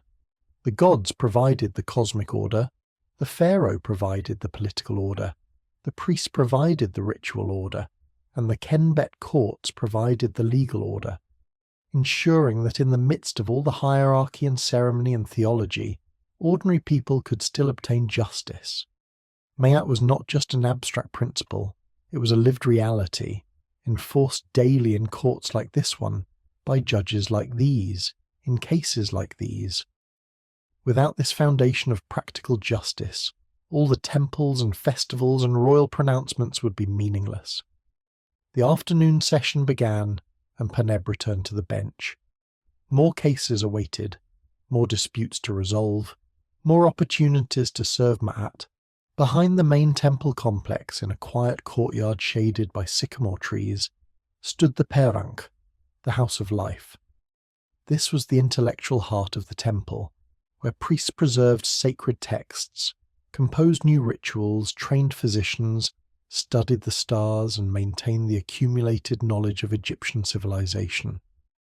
Jed Khonsu-Fank, called simply Jed by his colleagues, for Egyptian names had grown impractically long over the centuries, sat at his desk in the scriptorium, carefully copying a medical text onto fresh papyrus. He was a lector priest, one of the learned scholars who could read the most complex hieroglyphic texts and understand the deepest theological mysteries. The text he was copying came from a papyrus that was already ancient, its edges crumbling, its ink fading. It contained treatments for eye diseases, a common affliction in Egypt, where the bright sun, blowing sand and flies spread infection easily. The original had been composed perhaps 500 years earlier, but the knowledge it contained was still valuable. Mix 1 part honey with 1 part crushed malachite, Jed read as he copied. Apply to the affected eye at dawn and dusk. If the inflammation persists, add powdered myrrh. If vision blurs, consult the spells in Chapter 14 of the Book of Preventing Blindness. The House of Life was a strange hybrid, part library, part medical school, part research institute, part magical workshop. The Egyptians did not distinguish sharply between science and religion, between practical medicine and ritual healing. All knowledge was sacred. All learning served the gods. All wisdom ultimately derived from Thoth, the ibis-headed god of writing, magic, and secret knowledge. Jed's colleague, a younger priest named Neferhotep, worked at the adjacent desk, composing a ritual text for an upcoming temple ceremony. Unlike Jed, who was copying an existing text, Neferhotep was creating something new, adapting ancient prayers for a contemporary purpose, finding the right balance between tradition and innovation. "How do you approach this?" Neferhotep asked, frustration evident in his voice. "I must compose a hymn to Amun for the closing ceremony of the Opet festival, but everything I write sounds either too archaic or too modern. How do you find the right language?" Jed set down his brush. "The secret is to immerse yourself in the old texts until their rhythms become natural to you. Don't try to imitate them consciously. Let them inhabit your mind, and then write what comes naturally. The ancient wisdom will flow through you." "But what if I accidentally introduce error? What if my composition contradicts established theology?" "That's why we have the masters review all new texts before they're used in ritual. The chief lector will examine your work, compare it with precedents, ensure theological consistency. This is why the House of Life exists, to preserve purity of knowledge while allowing for necessary adaptation."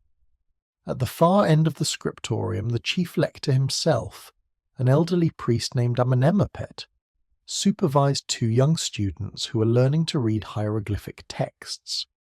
Unlike the hieratic script used for everyday writing, full hieroglyphics were reserved for sacred texts and monumental inscriptions.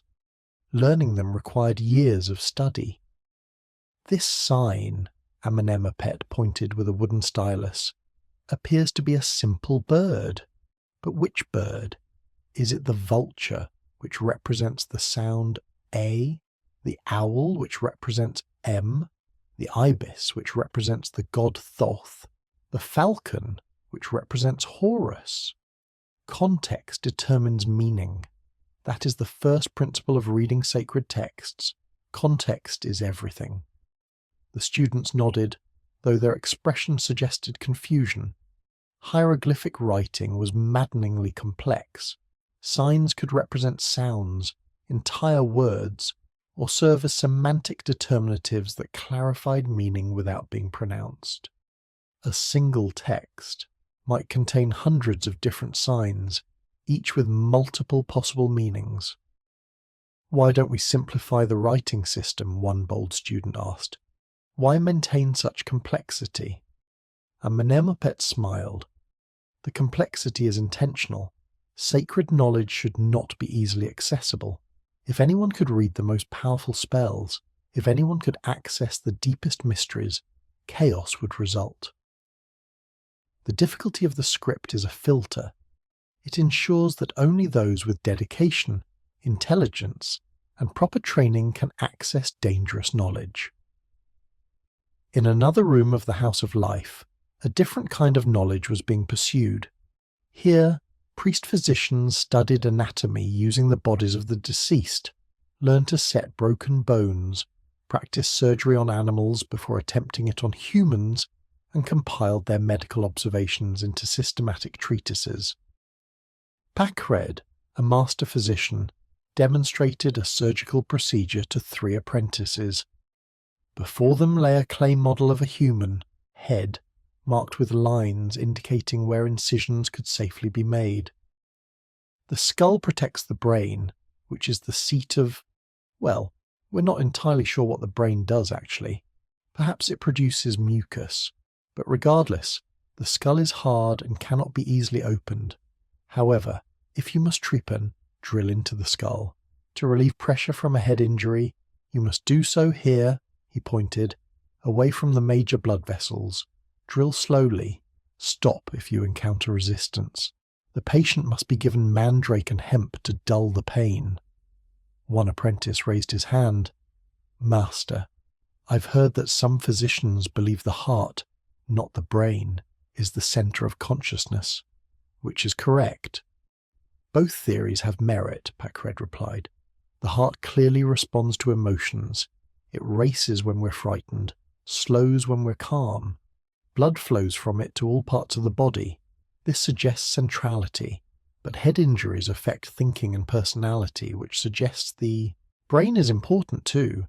Perhaps consciousness arises from the interaction of multiple organs. We must remain open to evidence." This empirical approach coexisted with magical healing in the House of Life. In yet another chamber, a priest was preparing amulets, small carved objects inscribed with protective spells to be worn by sick patients. The Egyptians believed that illness had both physical and spiritual causes. A wound might fester because of infection, but also because of malevolent spirits. Therefore, treatment required both practical medicine and ritual magic. Jed finished copying his medical text and carried it to the preservation room, where completed manuscripts were stored in wooden chests protected from moisture and vermin. The room held thousands of papyri, medical texts, astronomical observations, mathematical treatises, ritual manuals, religious hymns, historical chronicles, and copies of the great literary classics. This was Egypt's memory, preserved in ink and fibre. If these texts were lost, vast amounts of knowledge would vanish. Therefore, the House of Life maintained multiple copies of important works, distributed across different temple libraries throughout Egypt. If one temple burned, the knowledge would survive elsewhere. The librarian priest Yufar carefully labelled Jed's new copy and placed it in the medical section. Another preservation complete. The old text can now be retired before it crumbles entirely. "How many medical texts do we have now?" Jed asked. 43 complete manuscripts plus numerous fragments.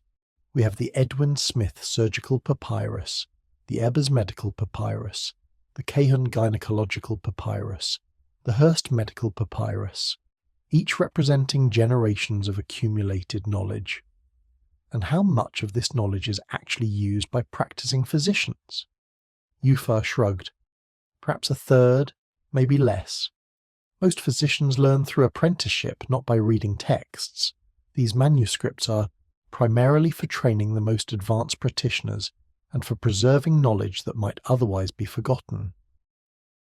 In the astronomical observation room on the roof of the House of Life, 2 priest astronomers studied the night sky through an opening in the ceiling.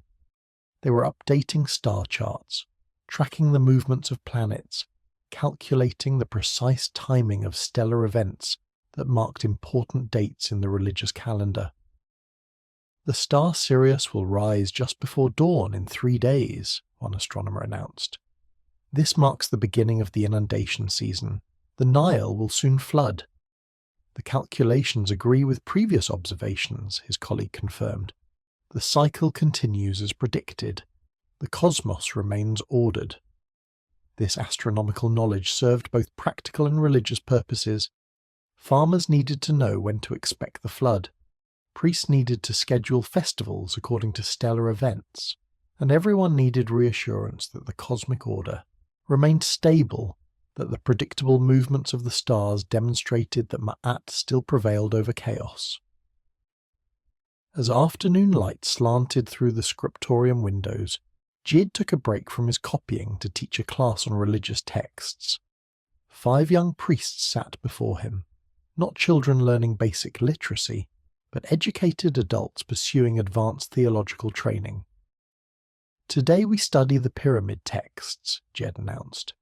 "These are the oldest religious texts we possess, carved into the walls of pyramids from the Old Kingdom, more than 1,000 years ago. Who can tell me the primary purpose of these texts?" "To guide the deceased pharaoh through the afterlife," one student responded. "Correct. But more specifically, to transform the pharaoh into a god. The pyramid texts contain spells for ascending to the sky, joining the imperishable stars, sailing with Ra in his solar bark. They represent a theology of celestial afterlife, different from the later Assyrian theology of chthonic afterlife." "Why did the theology change?" another student asked. "That's a profound question. Perhaps because the pyramid age passed, and with it the confidence that pharaohs would join the stars. Perhaps because Osiris, the god of death and resurrection, became more popular. Perhaps because religious ideas naturally evolve as society changes. The House of Life preserves both old and new theologies, recognizing that truth has many facets. This intellectual flexibility was characteristic of Egyptian religion. Unlike some cultures that demanded rigid orthodoxy, Egypt allowed multiple theological systems to coexist. Ra and Amun could be merged into Amun-Ra. Osiris could be simultaneously king of the dead and embodied in the living pharaoh through his son Horus. Local gods could be assimilated into national cults. The House of Life preserved all these traditions, recognizing that different approaches to the divine might all contain truth.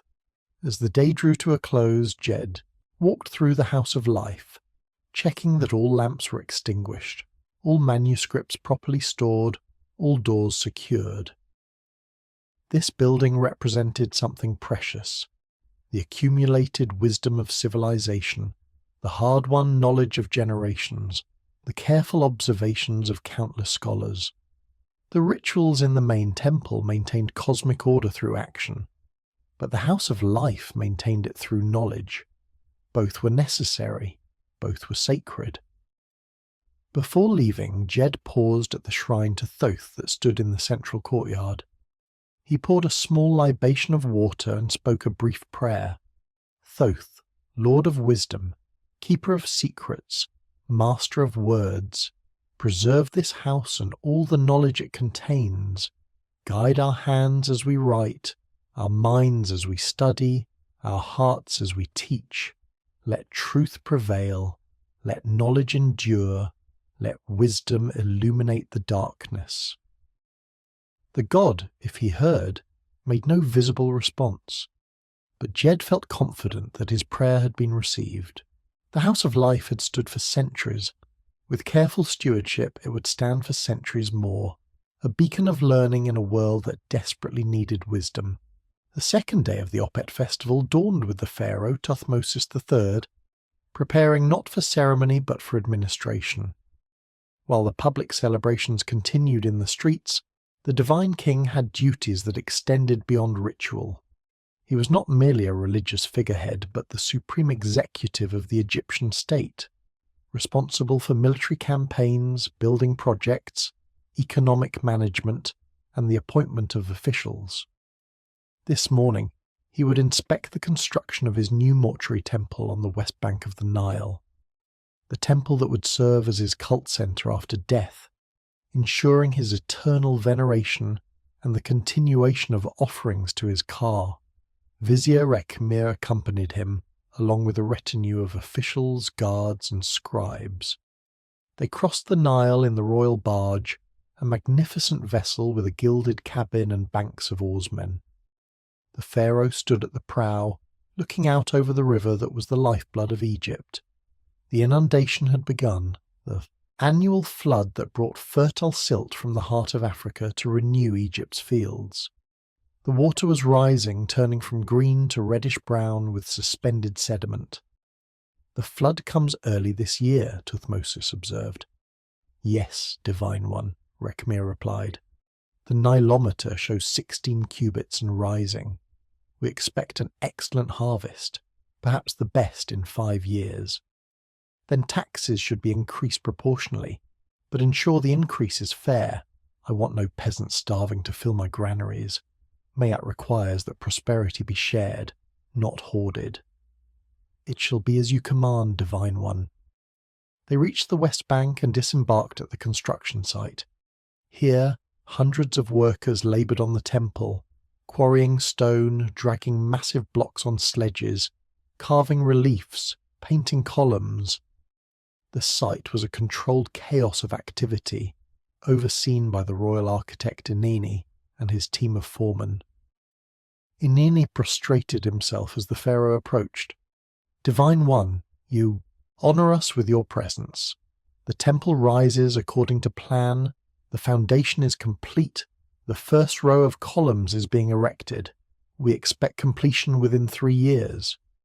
Tuthmosis walked through the construction site, examining everything with a practised eye. He was not merely a ceremonial visitor, but a military commander who understood logistics, engineering, and project management. He had commanded armies, besieged cities, organised supply lines. He knew how large-scale operations succeeded or failed. "The foundation stones," he said, pointing, "are they properly aligned to the cardinal directions?" "Yes, Divine One. The priests performed the stretching of the cord ceremony at the site's founding.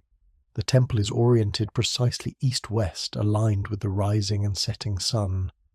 And the stone quality, the finest limestone from the Tura quarries across the river, granite from Aswan for the most important elements, sandstone from the local quarries for the outer, walls." Tuthmosis knelt and examined a foundation stone. His hands, though decorated with royal rings, were not soft. He had wielded sword and spear, drawn bow and cast javelin. He ran his fingers over the stone surface, checking for cracks or flaws. "This stone is acceptable, but I saw some inferior blocks near the entrance. Those must be replaced. My eternal house deserves perfection." "It shall be done, Divine One." They moved to where workers were erecting a massive column. The column drum, a single piece of stone weighing several tons, was being slowly raised using a system of ramps and levers. Dozens of men pulled on ropes while foremen shouted instructions, and rhythm keepers beat drums to coordinate the effort. "How many workers on this project?" Tuthmosis asked. 2,000 men during the main construction season, Divine One. Fewer during the flood months when agricultural labour is needed. We use a combination of corvée labour, peasants fulfilling their obligation, to the state, and paid specialists for skilled work like carving and painting. Are the workers well treated? They receive daily rations of bread and beer, supplemented with vegetables, fish, and occasional meat. They work in shifts to avoid exhaustion. Medical care is provided for injuries. The conditions are better than in many projects. Tuthmosis nodded approvingly. He understood that massive construction projects required not just coercion, but incentives. Well-fed, healthy workers were more productive than abused slaves, and more importantly, Ma'at required that even common labourers be treated with basic dignity. He approached a group of stonecutters who were carving hieroglyphic inscriptions into a wall panel.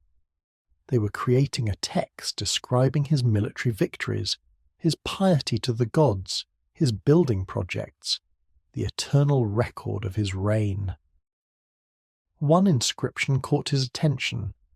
Horus, strong bull, arising in Thebes, he who made Egypt flourish, who extended her borders, who defeated the Asiatics, who brought tribute from Nubia, beloved of Amun-Ra, king of gods.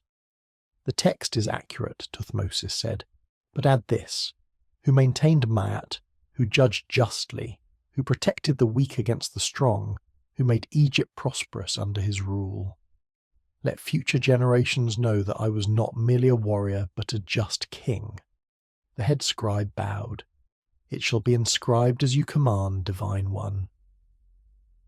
From the temple site, the royal party moved to the nearby granaries, massive storage facilities where grain from the entire Theban nome was collected and stored. The overseer of granaries, the same official who had reported to Rekhmir days earlier, gave a detailed presentation. Divine One, the current storage capacity is sufficient for 3 years of grain consumption, assuming normal harvest levels. We have implemented new moisture control measures to reduce spoilage. Losses have decreased from 5% to 3%. Show me the facilities, Thutmosis commanded. They toured the granary complex, dozens of large silos made of mud brick, each marked with hieratic numerals indicating contents and quantity. Workers climbed ladders to inspect the grain, checking for mould, insect infestation, or rodent damage. In one silo, the overseer showed them a new technique. We layer the grain with sand and ash, which discourages pests. We also ensure proper ventilation to prevent moisture buildup. These measures preserve grain quality for longer periods. Rekhmir, ever the administrator, asked technical questions about accounting procedures, verification systems, and anti-theft measures. The recent investigation of temple grain theft had made everyone more conscious of security. Thutmosis interrupted with a more philosophical question. How much grain do we have compared to what the people need? The overseer consulted his records. Divine One, current stocks exceed immediate needs by approximately 40%. We have surplus. Then reduce next year's tax assessment by 10%. If we have surplus while the people struggle, that is a failure of Maat. The purpose of these granaries is not to accumulate wealth, but to ensure stability, to provide for lean years, to support public works, to prevent famine. If we have more than necessary, return it to the people. Rekhmir made a note. It shall be done, Divine One, though the treasury scribes will complain. Let them complain. I rule according to Maat, not according to the preferences of bureaucrats. The next stop was a canal irrigation project. Here, engineers were expanding an existing canal to bring water to previously arid land. The project would add several thousand aroras of farmland to cultivation, increasing agricultural productivity and supporting more population. The chief engineer explained the technical details, the slope calculations that ensured proper water flow, the sluice gates that controlled distribution, the maintenance schedule that prevented siltation. Thutmosis asked practical questions. How many additional families can this land support? Approximately 500 families, Divine One. And who will receive these new lands? According to tradition, Divine One, new lands typically go to temples, to royal estates, or as grants to favoured officials. Give half to small farmers, men with large families and insufficient land. The other half can go to the Temple of Amun as an endowment. But the primary beneficiaries should be those who need it most. Maat requires that prosperity be distributed, not concentrated. The officials exchanged glances. This was unusual. Pharaohs typically used new lands to reward supporters or enrich institutions. But Thutmosis had always been somewhat unorthodox in his economic policies. As the inspection continued, the pharaoh demonstrated his command of both grand strategy and minute detail. He discussed military fortification plans with garrison commanders. He reviewed architectural drawings with the temple architect. He examined account books with treasury scribes. He interrogated foremen about worker conditions. This was the reality of pharaonic rule. Yes, the king was divine, the living Horus, the son of Ra, the earthly manifestation of godly power. But he was also the supreme administrator of a complex state, responsible for military defense, economic management, judicial oversight, and public works. The divinity was not just ceremonial, it was functional. The pharaoh could command absolute obedience because he was not merely a human ruler, but the embodiment of cosmic order. When he gave commands, he spoke with the authority of the gods themselves. This divine status enabled the centralized administration that made Egyptian civilization possible. But with divinity came responsibility. A god-king could not be merely self-indulgent or tyrannical. He had to embody Ma'at, to rule justly, to maintain balance, to ensure prosperity. A pharaoh who failed to do this lost divine favor, and Egypt suffered as a result. The ideology of divine kingship thus contained its own check on arbitrary power. As the sun reached its zenith and the inspection concluded, Thutmose stood on a high point overlooking the Nile valley. Before him stretched the green fields of Egypt, fed by the river, worked by millions of peasants, protected by the army, administered by countless officials, blessed by the gods. "This is what we preserve," he said to Rekhmir. "Not just the temples and rituals, but this, the prosperity, the order, the civilization itself. Every ritual we perform, every law we enforce, every project we build serves this purpose. Egypt endures. Yes, Divine One, and under your rule, Egypt flourishes." They returned to the royal barge and crossed back to Thebes, where the Opet festival celebrations continued. The pharaoh would soon change from his administrative robes back into his ceremonial regalia, transforming from state manager back into divine celebrant. But both roles were real. Both were necessary. The pharaoh was simultaneously the living god who maintained cosmic order through ritual, and the practical ruler who maintained earthly order through administration. This duality, sacred and secular, divine and human, ritual and practical, was the essence of Egyptian kingship, and it was why Egypt, alone among ancient civilizations, had endured for millennia. On the third day of the Opet festival, a crisis emerged that required divine intervention. Vizier Rekhmir received urgent reports from the southern frontier. The Nubian tribes, nominally subject to Egyptian control, were raiding border settlements. The garrison commander requested reinforcements and authorization for a punitive expedition into Nubian territory. But this decision could not be made by humans alone. Military action against a subject people was a serious matter with theological implications. Egypt's divine mandate to rule required that wars be just, that violence serve Ma'at rather than mere ambition or revenge. The gods themselves must approve such action. An oracle would be consulted.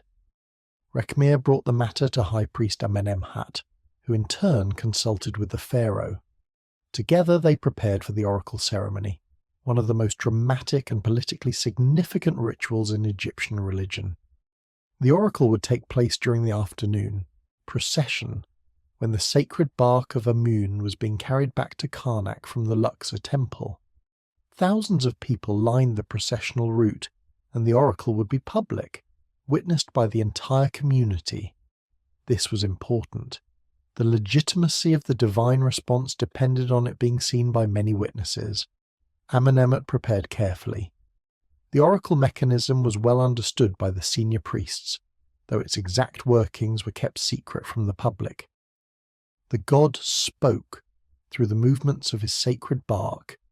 Carried on the shoulders of priests, the heavy shrine would sway or tilt in response to questions, indicating yes or no, approval or disapproval, one course of action or another. But this was not simple trickery. The priests who carried the bark genuinely believed they were channeled by divine will. They entered a meditative state through fasting and prayer, making themselves receptive to the god's guidance. When they felt an impulse to move the bark in a particular direction, they believed it came from Amun himself. Whether this was truly divine communication or unconscious psychological influence was a question the Egyptians did not ask.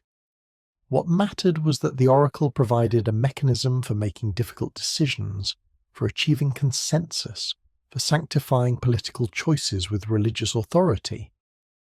The procession formed in the Luxor temple courtyard.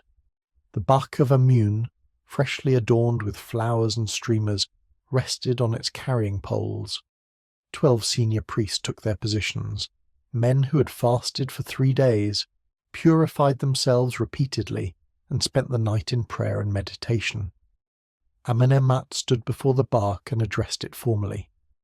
Amun-Ra, King of Gods, Lord of Thebes, we your servants seek your guidance.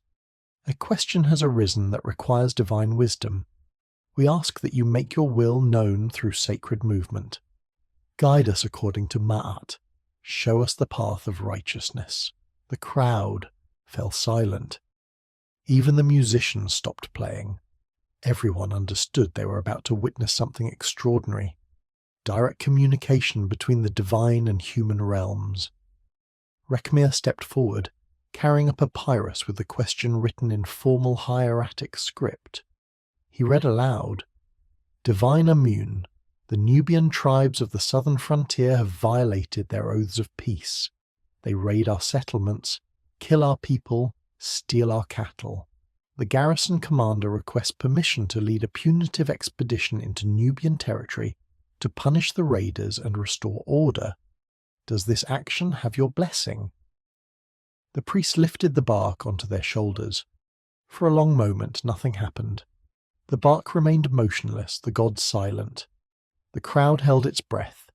Then, slowly, the bark began to move, not forward toward Rekhmir, which would indicate approval, but swaying slightly from side to side, the gesture of uncertainty or qualified response. Amenemhat interpreted. The god hesitates. The question requires refinement. Let us ask more specifically. Rekhmir nodded and rephrased. Divine Amun, should we send military force against the Nubians at this time? Again the swaying. The god was not giving a clear answer. A senior priest named Bakan Konsu stepped forward. Perhaps the god requires more information. Let us ask. Are the Nubian raids a serious threat requiring immediate military response, or a minor disturbance that can be handled through diplomacy? The bark moved, this time decisively. It turned away from the direction of Rekhmir's question, toward the side, the gesture of negation. The god says the threat is not grave, Amenemhat announced. The raids are a disturbance, but not a crisis. Pharaoh Tuthmosis, watching from his position of honor, spoke. Then let us ask, should we attempt diplomatic resolution before resorting to force? Now the bark moved forward toward the pharaoh, a clear gesture of affirmation. The god approves, Amenemhat said. Diplomacy before war. This is the path of Ma'at. But practical details remained. Rekhmir asked, Divine Amun, should we send an embassy to the Nubian chiefs, or should we summon them here to Thebes? The bark tilted strongly in one direction, toward the statue of the pharaoh. This meant the Nubians should come to Egypt to pay homage to pharaonic authority. Summon them here, Tuthmosis interpreted. Let them see the power of Egypt, the wealth of Thebes, the favour the gods show us. Let them understand that rebellion is futile, that their prosperity depends on Egyptian goodwill. But also, he paused, ensuring everyone heard, let them be treated with respect. They are not enemies, but wayward subjects who must be reminded of their obligations. The oracle had spoken. the decision was made, not by human judgment alone, but with divine sanction. The garrison commander would be instructed to cease preparations for military action and instead send envoys to the Nubian chiefs, inviting them to Thebes for negotiations. The embassy would be accompanied by a show of strength, a detachment of elite soldiers to remind the Nubians that Egypt could enforce its will if necessary. But the primary approach would be diplomatic. This was the genius of the oracle system. It allowed for collective decision-making while maintaining hierarchical authority. The pharaoh, the vizier, and the high priest could all contribute to the decision, but the final authority rested with the god. If the policy succeeded, the god received credit. If it failed, the humans bore responsibility for misunderstanding divine will. As the procession continued toward Karnak, other petitioners brought questions to the oracle. A merchant asked whether he should invest in a trading expedition to Punt. A woman asked whether her missing husband was still alive. A farmer asked whether his fields would be productive this year. The Bach responded to each question with movements interpreted by the priests. Some responses were clear, others ambiguous, requiring further refinement of the question. The ambiguity was not a flaw but a feature. It allowed for nuanced responses, for qualified approvals, for conditional guidance. A young priest in training named Enifer watched the oracle with fascination. He whispered to his mentor, "How does the god actually move the bark? Is it magic? Do the carrying priests somehow channel divine power?" His mentor, an older priest named Amos, replied quietly, "The priests enter a state of divine possession. They fast, they pray, they open themselves to the god's will. Then, when a question is asked, they feel impulses, subtle urges to move in one direction or another. They do not consciously decide. The movement comes from somewhere beyond their individual will. But couldn't they be influenced by their own opinions, by what they think the right answer should be? Perhaps.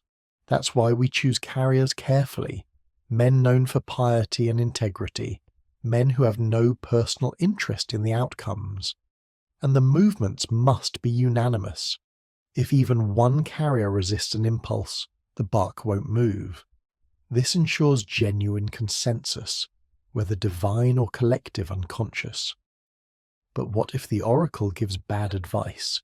What if we follow divine guidance and disaster results? Amos smiled. Then we conclude we misunderstood the god's message. Oracles speak in movement, not words.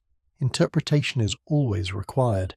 If events prove an interpretation wrong, we don't blame the god but our own limitations in understanding. This flexibility allowed the oracle system to survive failures. It was unfalsifiable. Any outcome could be reconciled with divine will through reinterpretation. This was not cynicism, but practical theology. The Egyptians genuinely believed the gods communicated through oracles while recognizing that human understanding of divine messages was inevitably imperfect. As the procession reached Karnak and the bark was returned to the inner sanctuary, Amenemhat reflected on the day's oracle. The decision to pursue diplomacy with the Nubians was sound. It avoided unnecessary bloodshed, preserved Egyptian lives, and might actually resolve the problem more effectively than military force. Whether Amun had truly guided this decision, or whether the priest's unconscious wisdom had produced it, hardly mattered. The result was the same, a decision made, sanctified by religious authority, accepted by the community, and most likely beneficial to Egyptian interests. That evening, in the privacy of his chamber, Amenemhat prayed, "Amun-Ra, if I have truly served as your voice today, I'm grateful. If I have merely projected my own thoughts onto your sacred silence, forgive me. I seek only to serve Ma'at, to guide the people wisely, to maintain order and justice.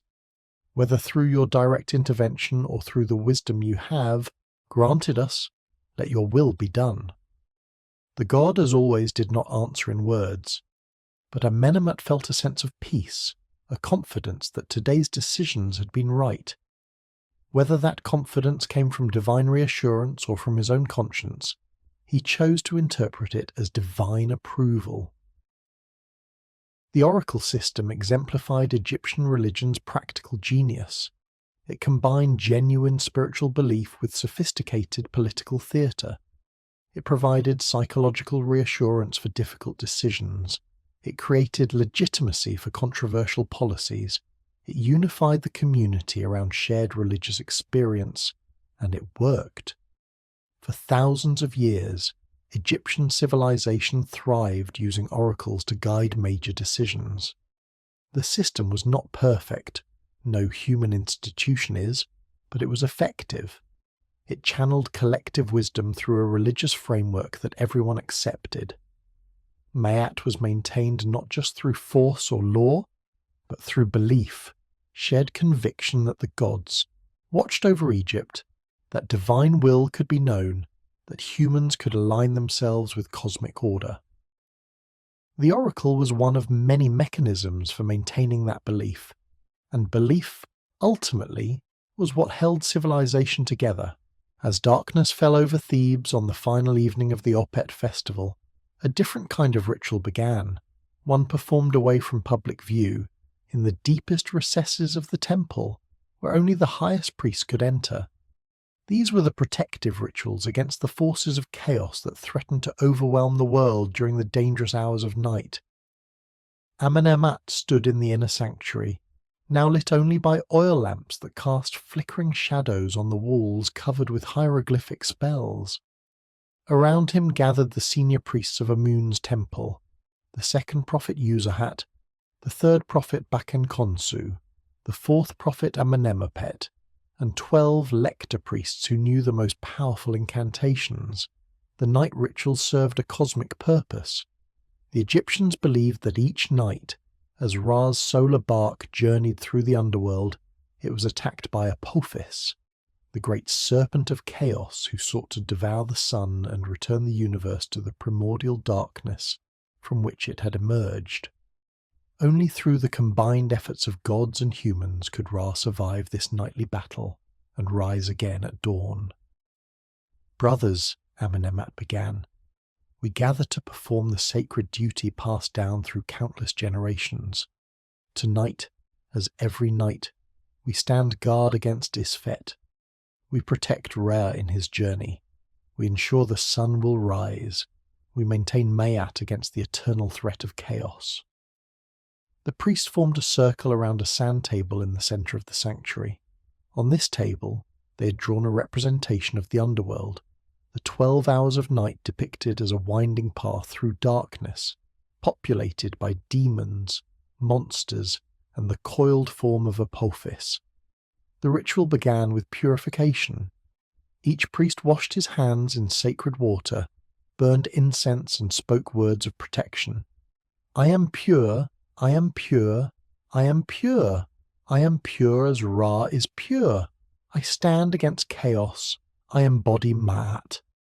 Then came the recitation of the Book of Overthrowing Apophis, a collection of spells designed to defeat the Chaos Serpent through the power of words. The priest took turns reading from a papyrus scroll, their voices echoing in the confined space. "Fall down, Apophis, enemy of Ra. Your venom is repelled, your coils are loosened, your fangs are broken, the gods surround you. Isis binds you with her magic, Set pierces you with his spear, Thoth speaks your true name, and thus gains power over you." As they recited, they performed symbolic actions. Using a wax figurine shaped like a serpent, they enacted the destruction of Apophis. They pierced it with knives, they burned it in fire, they crushed it under their feet, they spat upon it and cursed it with the most powerful names of power. This was sympathetic magic, the belief that actions performed on a representation would affect the reality it represented. By destroying the wax serpent, the priests believed they were helping the gods destroy the actual Apophis in the underworld. "Your power is broken, Chaos Serpent. You cannot swallow Ra, you cannot extinguish the sun. The light will triumph, order will prevail, Ma'at is eternal. The ritual continued through the 12 hours of night, each hour requiring different spells and actions. During the first hour, Ra entered the underworld and was greeted by the dead. During the second hour, he distributed land to the blessed spirits. During the third hour, he was threatened by serpents. During the fourth hour, he descended into deeper darkness. The most dangerous hour was the seventh, the midnight hour when Apophis attacked most viciously, when the outcome hung in the balance, when the entire universe held its breath wondering if the sun would survive. For this hour, Amenemhat led a special incantation. Ra is strong. Ra is mighty. Ra cannot be defeated. The solar bark sails on. The gods row with strength. Set stands at the prow, his spear ready. Apophis rises from the depths, his jaws open wide to swallow eternity, but he shall not succeed. The spear pierces his skull. The magic words bind him. He writhes in agony and sinks back into the abyss. The priest's voices rose in crescendo, becoming almost frantic, as if their very intensity could influence the cosmic battle occurring in realms beyond human perception. They beat drums, shook sistrums, clashed cymbals, creating noise to frighten the chaos serpent, to encourage Ra to demonstrate that the forces of order remained vigilant. After the seventh hour came relief. The eighth hour saw Apophis defeated, wounded but not destroyed, for chaos could never be permanently eliminated, only perpetually resisted. The ninth hour brought Ra closer to the eastern horizon. The 10th hour saw preparations for rebirth. The 11th hour witnessed Ra's transformation from old to young. And the 12th hour culminated in the triumphant emergence into dawn. The sun rises, Ra is victorious, the day begins anew, Ma'at is restored, chaos is defeated for another cycle. Praise to Ra, praise to all the gods who protect him, praise to the eternal order that sustains existence.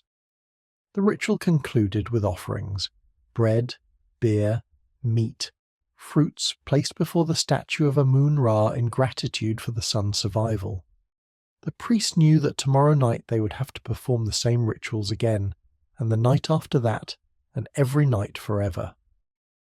The battle against chaos was never won permanently. It required eternal vigilance. As the first hints of dawn appeared through the high windows, Amenemhat dismissed the exhausted priests. They had been standing and chanting for hours, their voices hoarse, their bodies weary. But they felt satisfied. They had done their duty. The universe had been preserved for another day. Young Kaimaset, who had been permitted to observe the night ritual for the first time as part of his advanced training, approached Amenemhat with a question. "Holy Father, do you truly believe that our rituals affect what happens in the underworld? That our words and actions actually help Re defeat Apophis?" Amenemhat considered the question carefully. "I believe that the cosmos operates according to principles beyond human understanding. I believe that there are forces of order and forces of chaos, and that the balance between them is delicate. Whether our rituals directly affect this balance, or whether they simply align us with the cosmic order that maintains itself, I cannot say with certainty. But then why perform them? Because the risk of not performing them is too great. If there is even the smallest chance that our rituals help maintain Ma'at, we must perform them. Moreover, these rituals serve another purpose. They remind us every night that order is not natural or inevitable. Chaos is the default state.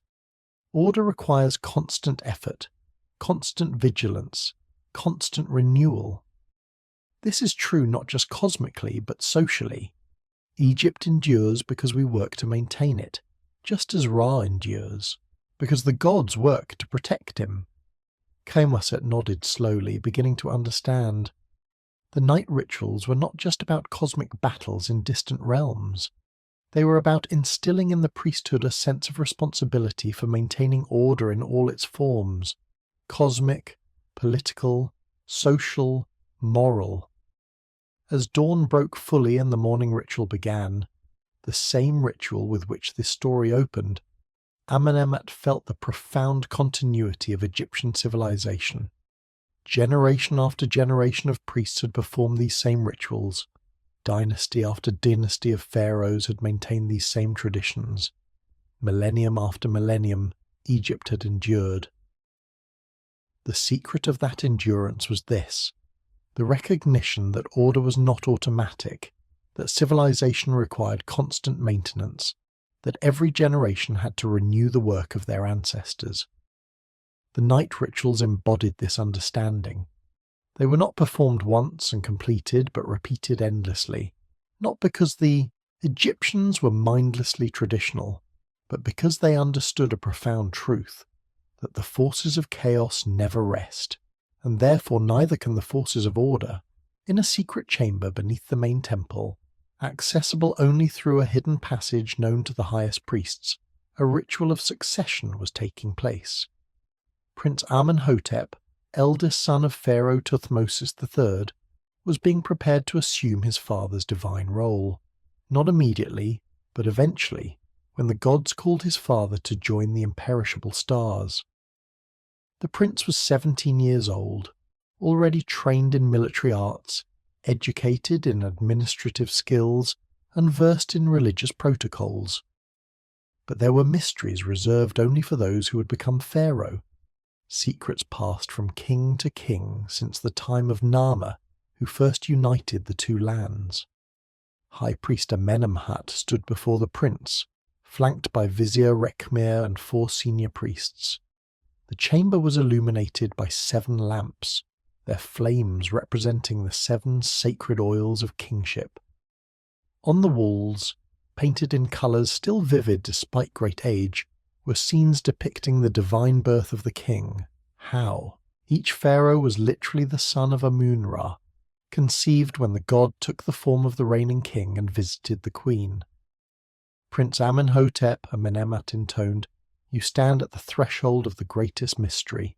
You have been chosen by the gods to rule Egypt, to embody Horus, to be the living link between heaven and earth. What you learn tonight must never be revealed to those who are not ordained to kingship. Do you swear by Mayat to guard these secrets?" "I swear," the prince replied, his young voice steady despite obvious nervousness. "Then let us begin. Remove your garments. You must be reborn." The prince stripped to a simple loincloth. The priest led him to a large basin filled with sacred water drawn from the temple's deepest well. As he stepped into it, they poured additional water over his head, water mixed with natron salt, myrrh, and other purifying substances. "You are cleansed of common clay," Amenemhat said. "You shed your mortal nature. You prepare to assume divinity." The ritual echoed the morning temple ritual, the awakening and clothing of the god, but now applied to a human being. The prince was being symbolically transformed from mere mortal into divine king. After purification came anointing.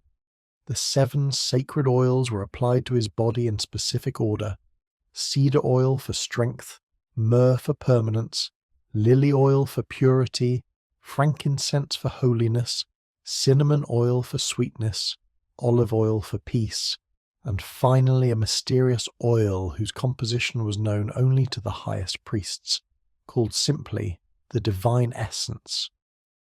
"These oils penetrate your flesh," the vizier intoned, taking his turn in the ritual. "They transform your substance. You become more than human. Your body is gold. Your bones are silver. Your flesh is divine." Then came the most secret part of the ritual, the revelation of the royal names. Every pharaoh bore 5 names, each representing a different aspect of divine kingship. But there was a 6th name, never spoken aloud, never written except in this secret chamber, known only to the king himself and the priests who performed this initiation. Amenemhat leaned close to the prince's ear and whispered a word, a name of power that, according to tradition, gave the pharaoh authority over gods and demons, the ability to command reality itself through speech. The prince's eyes widened as he heard it. Whatever the name meant, whatever power it supposedly conveyed, he clearly felt the weight of this knowledge. Next came instruction in the sacred duties. The priest took turns explaining the responsibilities that would be his. "You will perform the morning ritual every day," Amenemhat said, "either personally or through your representative. The god must be awakened, fed, clothed. This is not merely ceremony. This is the work that maintains cosmic order. You will judge justly," Rechmir added. "You will hear appeals, settle disputes, punish wrongdoers, protect the innocent. You are the living embodiment of Ma'at. Your judgments create reality." "You will lead the army," the military priest said. "You will defend Egypt's borders, punish rebels, extend Egyptian authority. You are Horus the warrior, the strong bull who tramples chaos." "You will build monuments," the temple architect intoned. "You will construct temples, excavate tombs, erect statues. These are not vanity but necessity. They maintain divine presence in the world. They honor the gods. They ensure your eternal Ka has a dwelling place." "And you will marry," the priestess of Hathor said, "one of the few women permitted in this sacred space. You will take multiple wives to ensure succession. Your principal wife must be of royal blood, often your own sister, to maintain divine purity. You will father children who will continue the sacred lineage." The prince listened intently to each instruction, occasionally asking questions, always treated with respect but also with the firmness appropriate for training a future god. Then came the most profound moment, the mystical identification with Osiris and Horus. The priests enacted a ritual drama, telling the story of how Osiris was murdered by Set, how Isis resurrected him, how their son Horus avenged his father and claimed the throne. "You are Horus," they told the prince.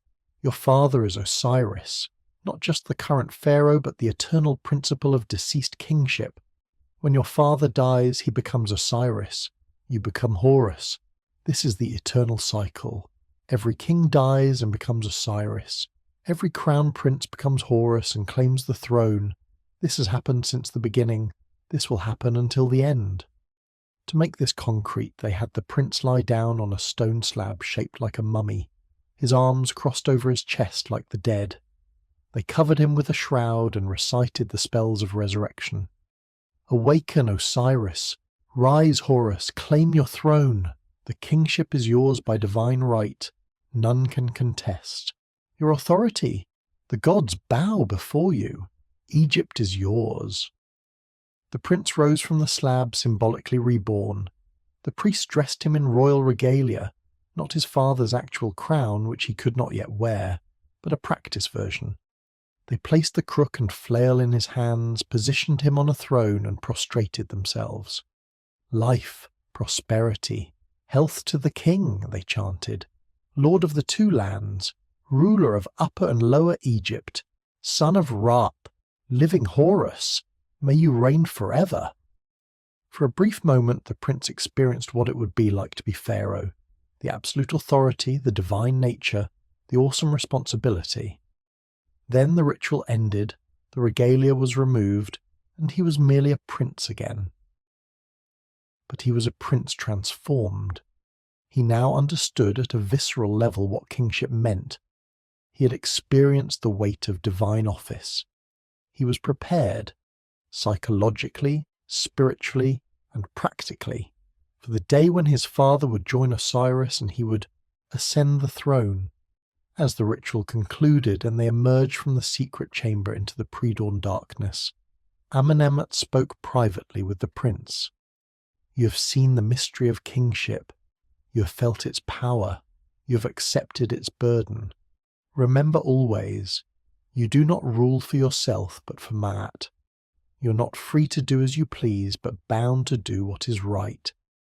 The divine power you will wield is not for personal aggrandizement, but for maintaining order, ensuring justice, protecting Egypt. I understand, Holy Father, the prince replied. I am both humbled and prepared. Good.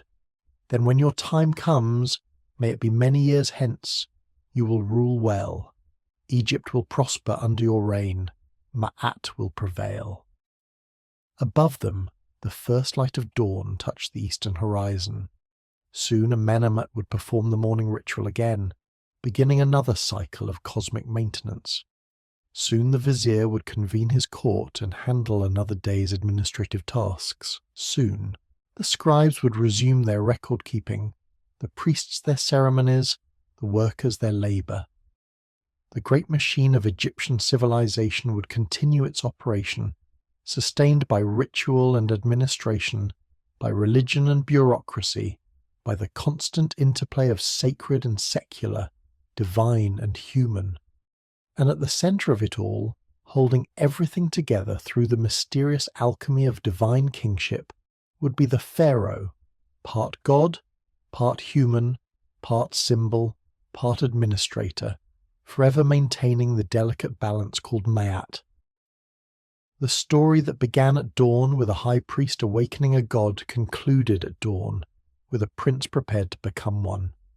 The cycle was complete. The continuity was assured. Ancient Egypt, with its rituals and its administration, would endure. Epilogue. The characters in this story: Amenemhat the high priest, Rekhmir the vizier, Hori the investigator, Nebwawi the sem-priest, and young Prince Amenhotep, were all real people who lived in Egypt during the reign of Thutmose III, one of ancient Egypt's greatest pharaohs, circa 1479-1425 BCE.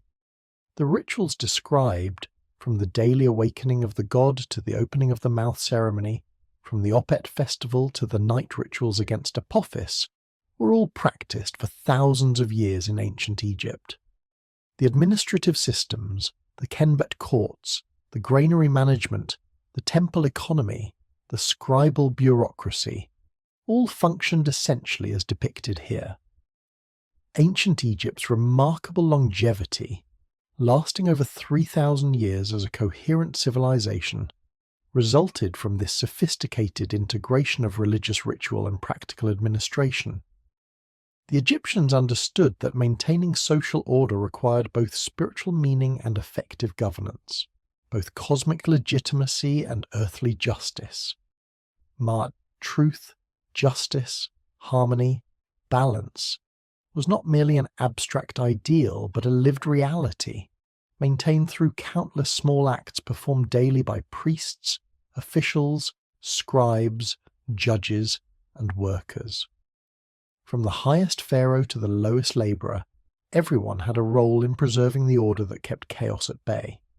This was ancient Egypt, a civilization that endured for millennia because it understood that order must be constantly renewed, that justice requires eternal vigilance, and that the sacred and the mundane are not separate realms but two aspects of a unified whole.